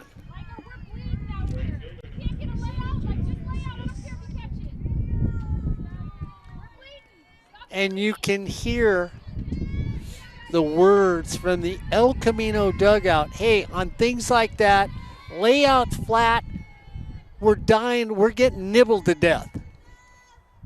Third run on the second hit. Again, the RBI for Sotelo. So it's that thing that if it's close to an outfielder, an infielder, lay out. Get some dirt or grass stains on you because they're hitting it where we're not. 12-6.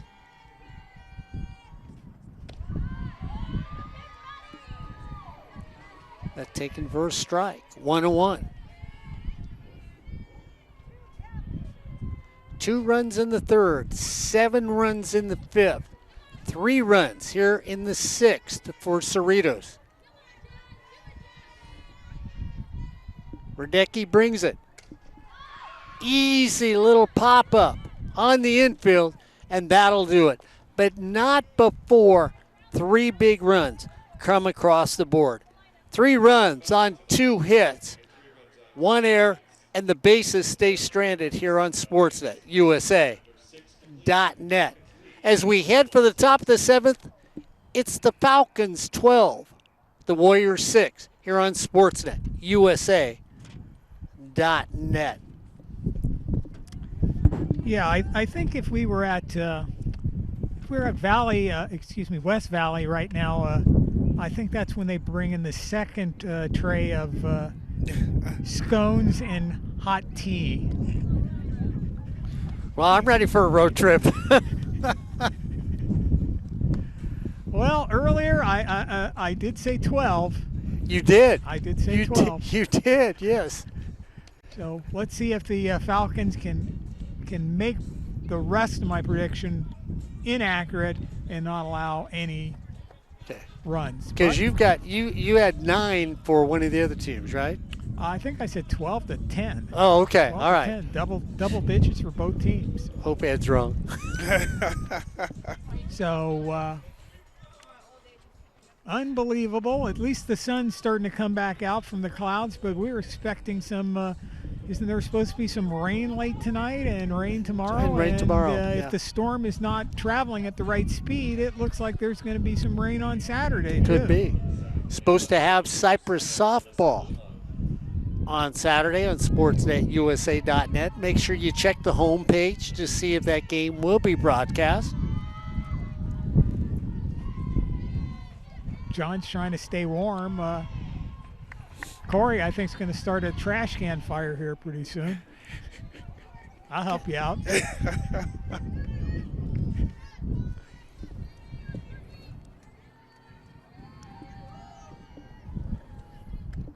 El Camino down by 6. They've got to claw and fight their way back, and it starts with a few base hits, or at least any way to get on bags. Yeah, and it is the top of their order, so Lujan and Zunza and Tamayo. Fly ball to the gap. Easy double. See if they could stop the runner at second. They do, and that floated its way. Ed, you talked about the wind. That ball floated on a cushion of wind that just took it to the bottom of the fence. And Lujan did a great job of staying with the pitch. He didn't try to drive it and overpower that pitch. He went with it and knew what Ed was talking about. The wind is going to carry it. So a runner goes all the way to second base. And I believe we're going to have LeDuc come in now and finish up. Which he has pitched already earlier this year for Cody. So we're going to have some changes. Get a new left fielder. And she comes in with 3 saves on the season. Monique Rangel is going to be the new left fielder. So Rangel in left, Caps in center, Macias in right field for the Falcons. Bedoya still at third. Diaz Sotelo is at third, short, and second. And going to first base is going to be Manalo. So this is kind of what the Falcons have been doing since that first game of the year, is having 3 different people pitch. And for a while, Eastless was out with an injury. Now she's back, so now Falcons kind of have 4 pitchers, but they've been struggling somewhat. And you don't want to have the opponent start off. I mean, yeah, you have a 6-run lead, but you don't want them hitting a double to the wall. No, and here's the thing, too. The Warriors feeling good. They're going to take their starting pitcher, warm her up in case they can catch the Falcons and make it 12-12. No lights on this field, though. So the big wonderment would be international tiebreaker rules. Or, like Ed has said, I've seen games, and so has he, where it's, hey, we keep winning keep doing something till somebody wins. LeDuc just uncorked the wild pitch. It's the same thing that happened to her in the Pasadena game. She threw 2 of them. She really needs to calm herself, bear down, and throw a strike. Ball 2. Runner at third. Lead off double. Runner advances to third on a wild pitch. The Warriors need 6 to tie, 7 to take a lead. And what the strike zone is for the umpire is conducive is low strikes, fly balls in the air, long hits, home runs, balls to the fence.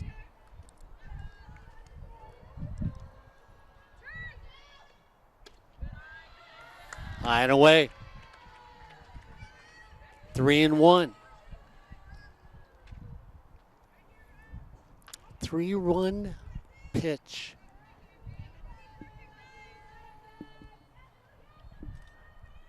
Three 1. Called a strike. A little high, about chest high. 3-2 count. Runner at third. Nobody out. Top of the 7th. Trailing by 6 here on Sportsnet, USA.net. Hit foul into the parking lot. Got Alexis.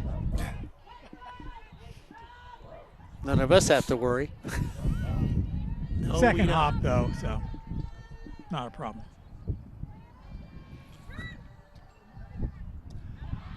Ball 4.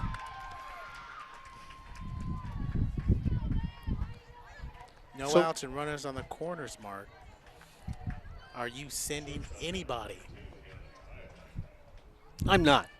I'm going to keep everybody where they're at. Tamayo a single, line out, sacrifice fly with an RBI. I'm going to make Cerritos get me out.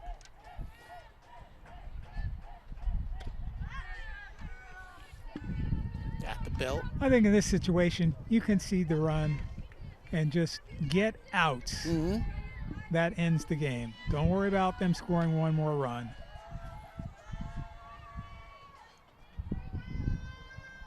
A 1 pitch. Driven down line, foul ball. Boy, if that stays fair, 2 runs come in. That was hit. A little bit early by Tamayo, just a little bit. And again, in Zunza, she was churning as well on pitches.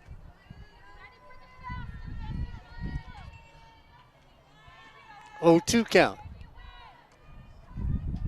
Leduc brings it home and throws it right by. A little more there. Little enthusiasm with speed added to that pitch for strike 3. And 1 down. And again, it was a nice screwball. It was a screwball that tailed on the outside part and low away from the batter, and Tamayo was waiting for a fastball down the plate. 1 down, runners at the corners, trailing by 6 here in the top of the 7th. El Camino looking for something. Cerritos saying, nah, not today.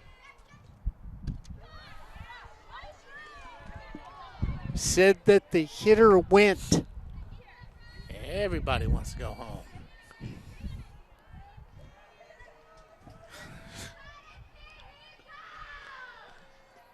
Oh, and 2. Fastball, make the glove pop. 1 and 2. A little more speed in her pitches now. Strike 3. And Corey, she has picked up the velocity. Well, what she did is she set up that fastball. She set up that strike, that pitch there, that strikeout pitch, that changeup with the fastball. That fastball, her fastest pitch in the 2 batters. Then she comes back with a low changeup. And looking to set it up one more time. So the Warriors down to their last out here in the 7th. Trailing by 6, runners at the corners. Big breath in the circle. Shakes off. Strike down the middle. Malia Martin started off the ball game. The big 3-run home run in the first inning.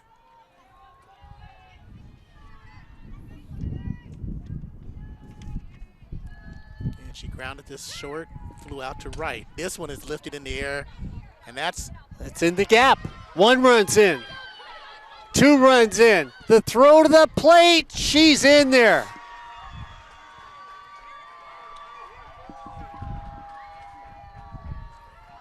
so Malia Martin not ready to go home yet. A 2 RBI double, making the score 12-8.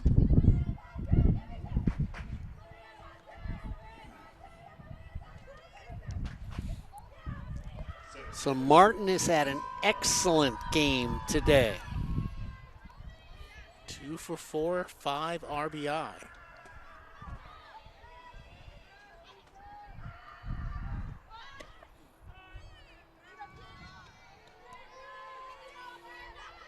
So Peral also has a home run. She home run in her last at bat with 2 outs and 1 on. Score is 12-8. Goes down the first baseline, and that's it for the 3rd out. So the Warriors get a couple runs on the board, but come up short today. For the Falcons, 12 runs on 11 hits and 2 errors.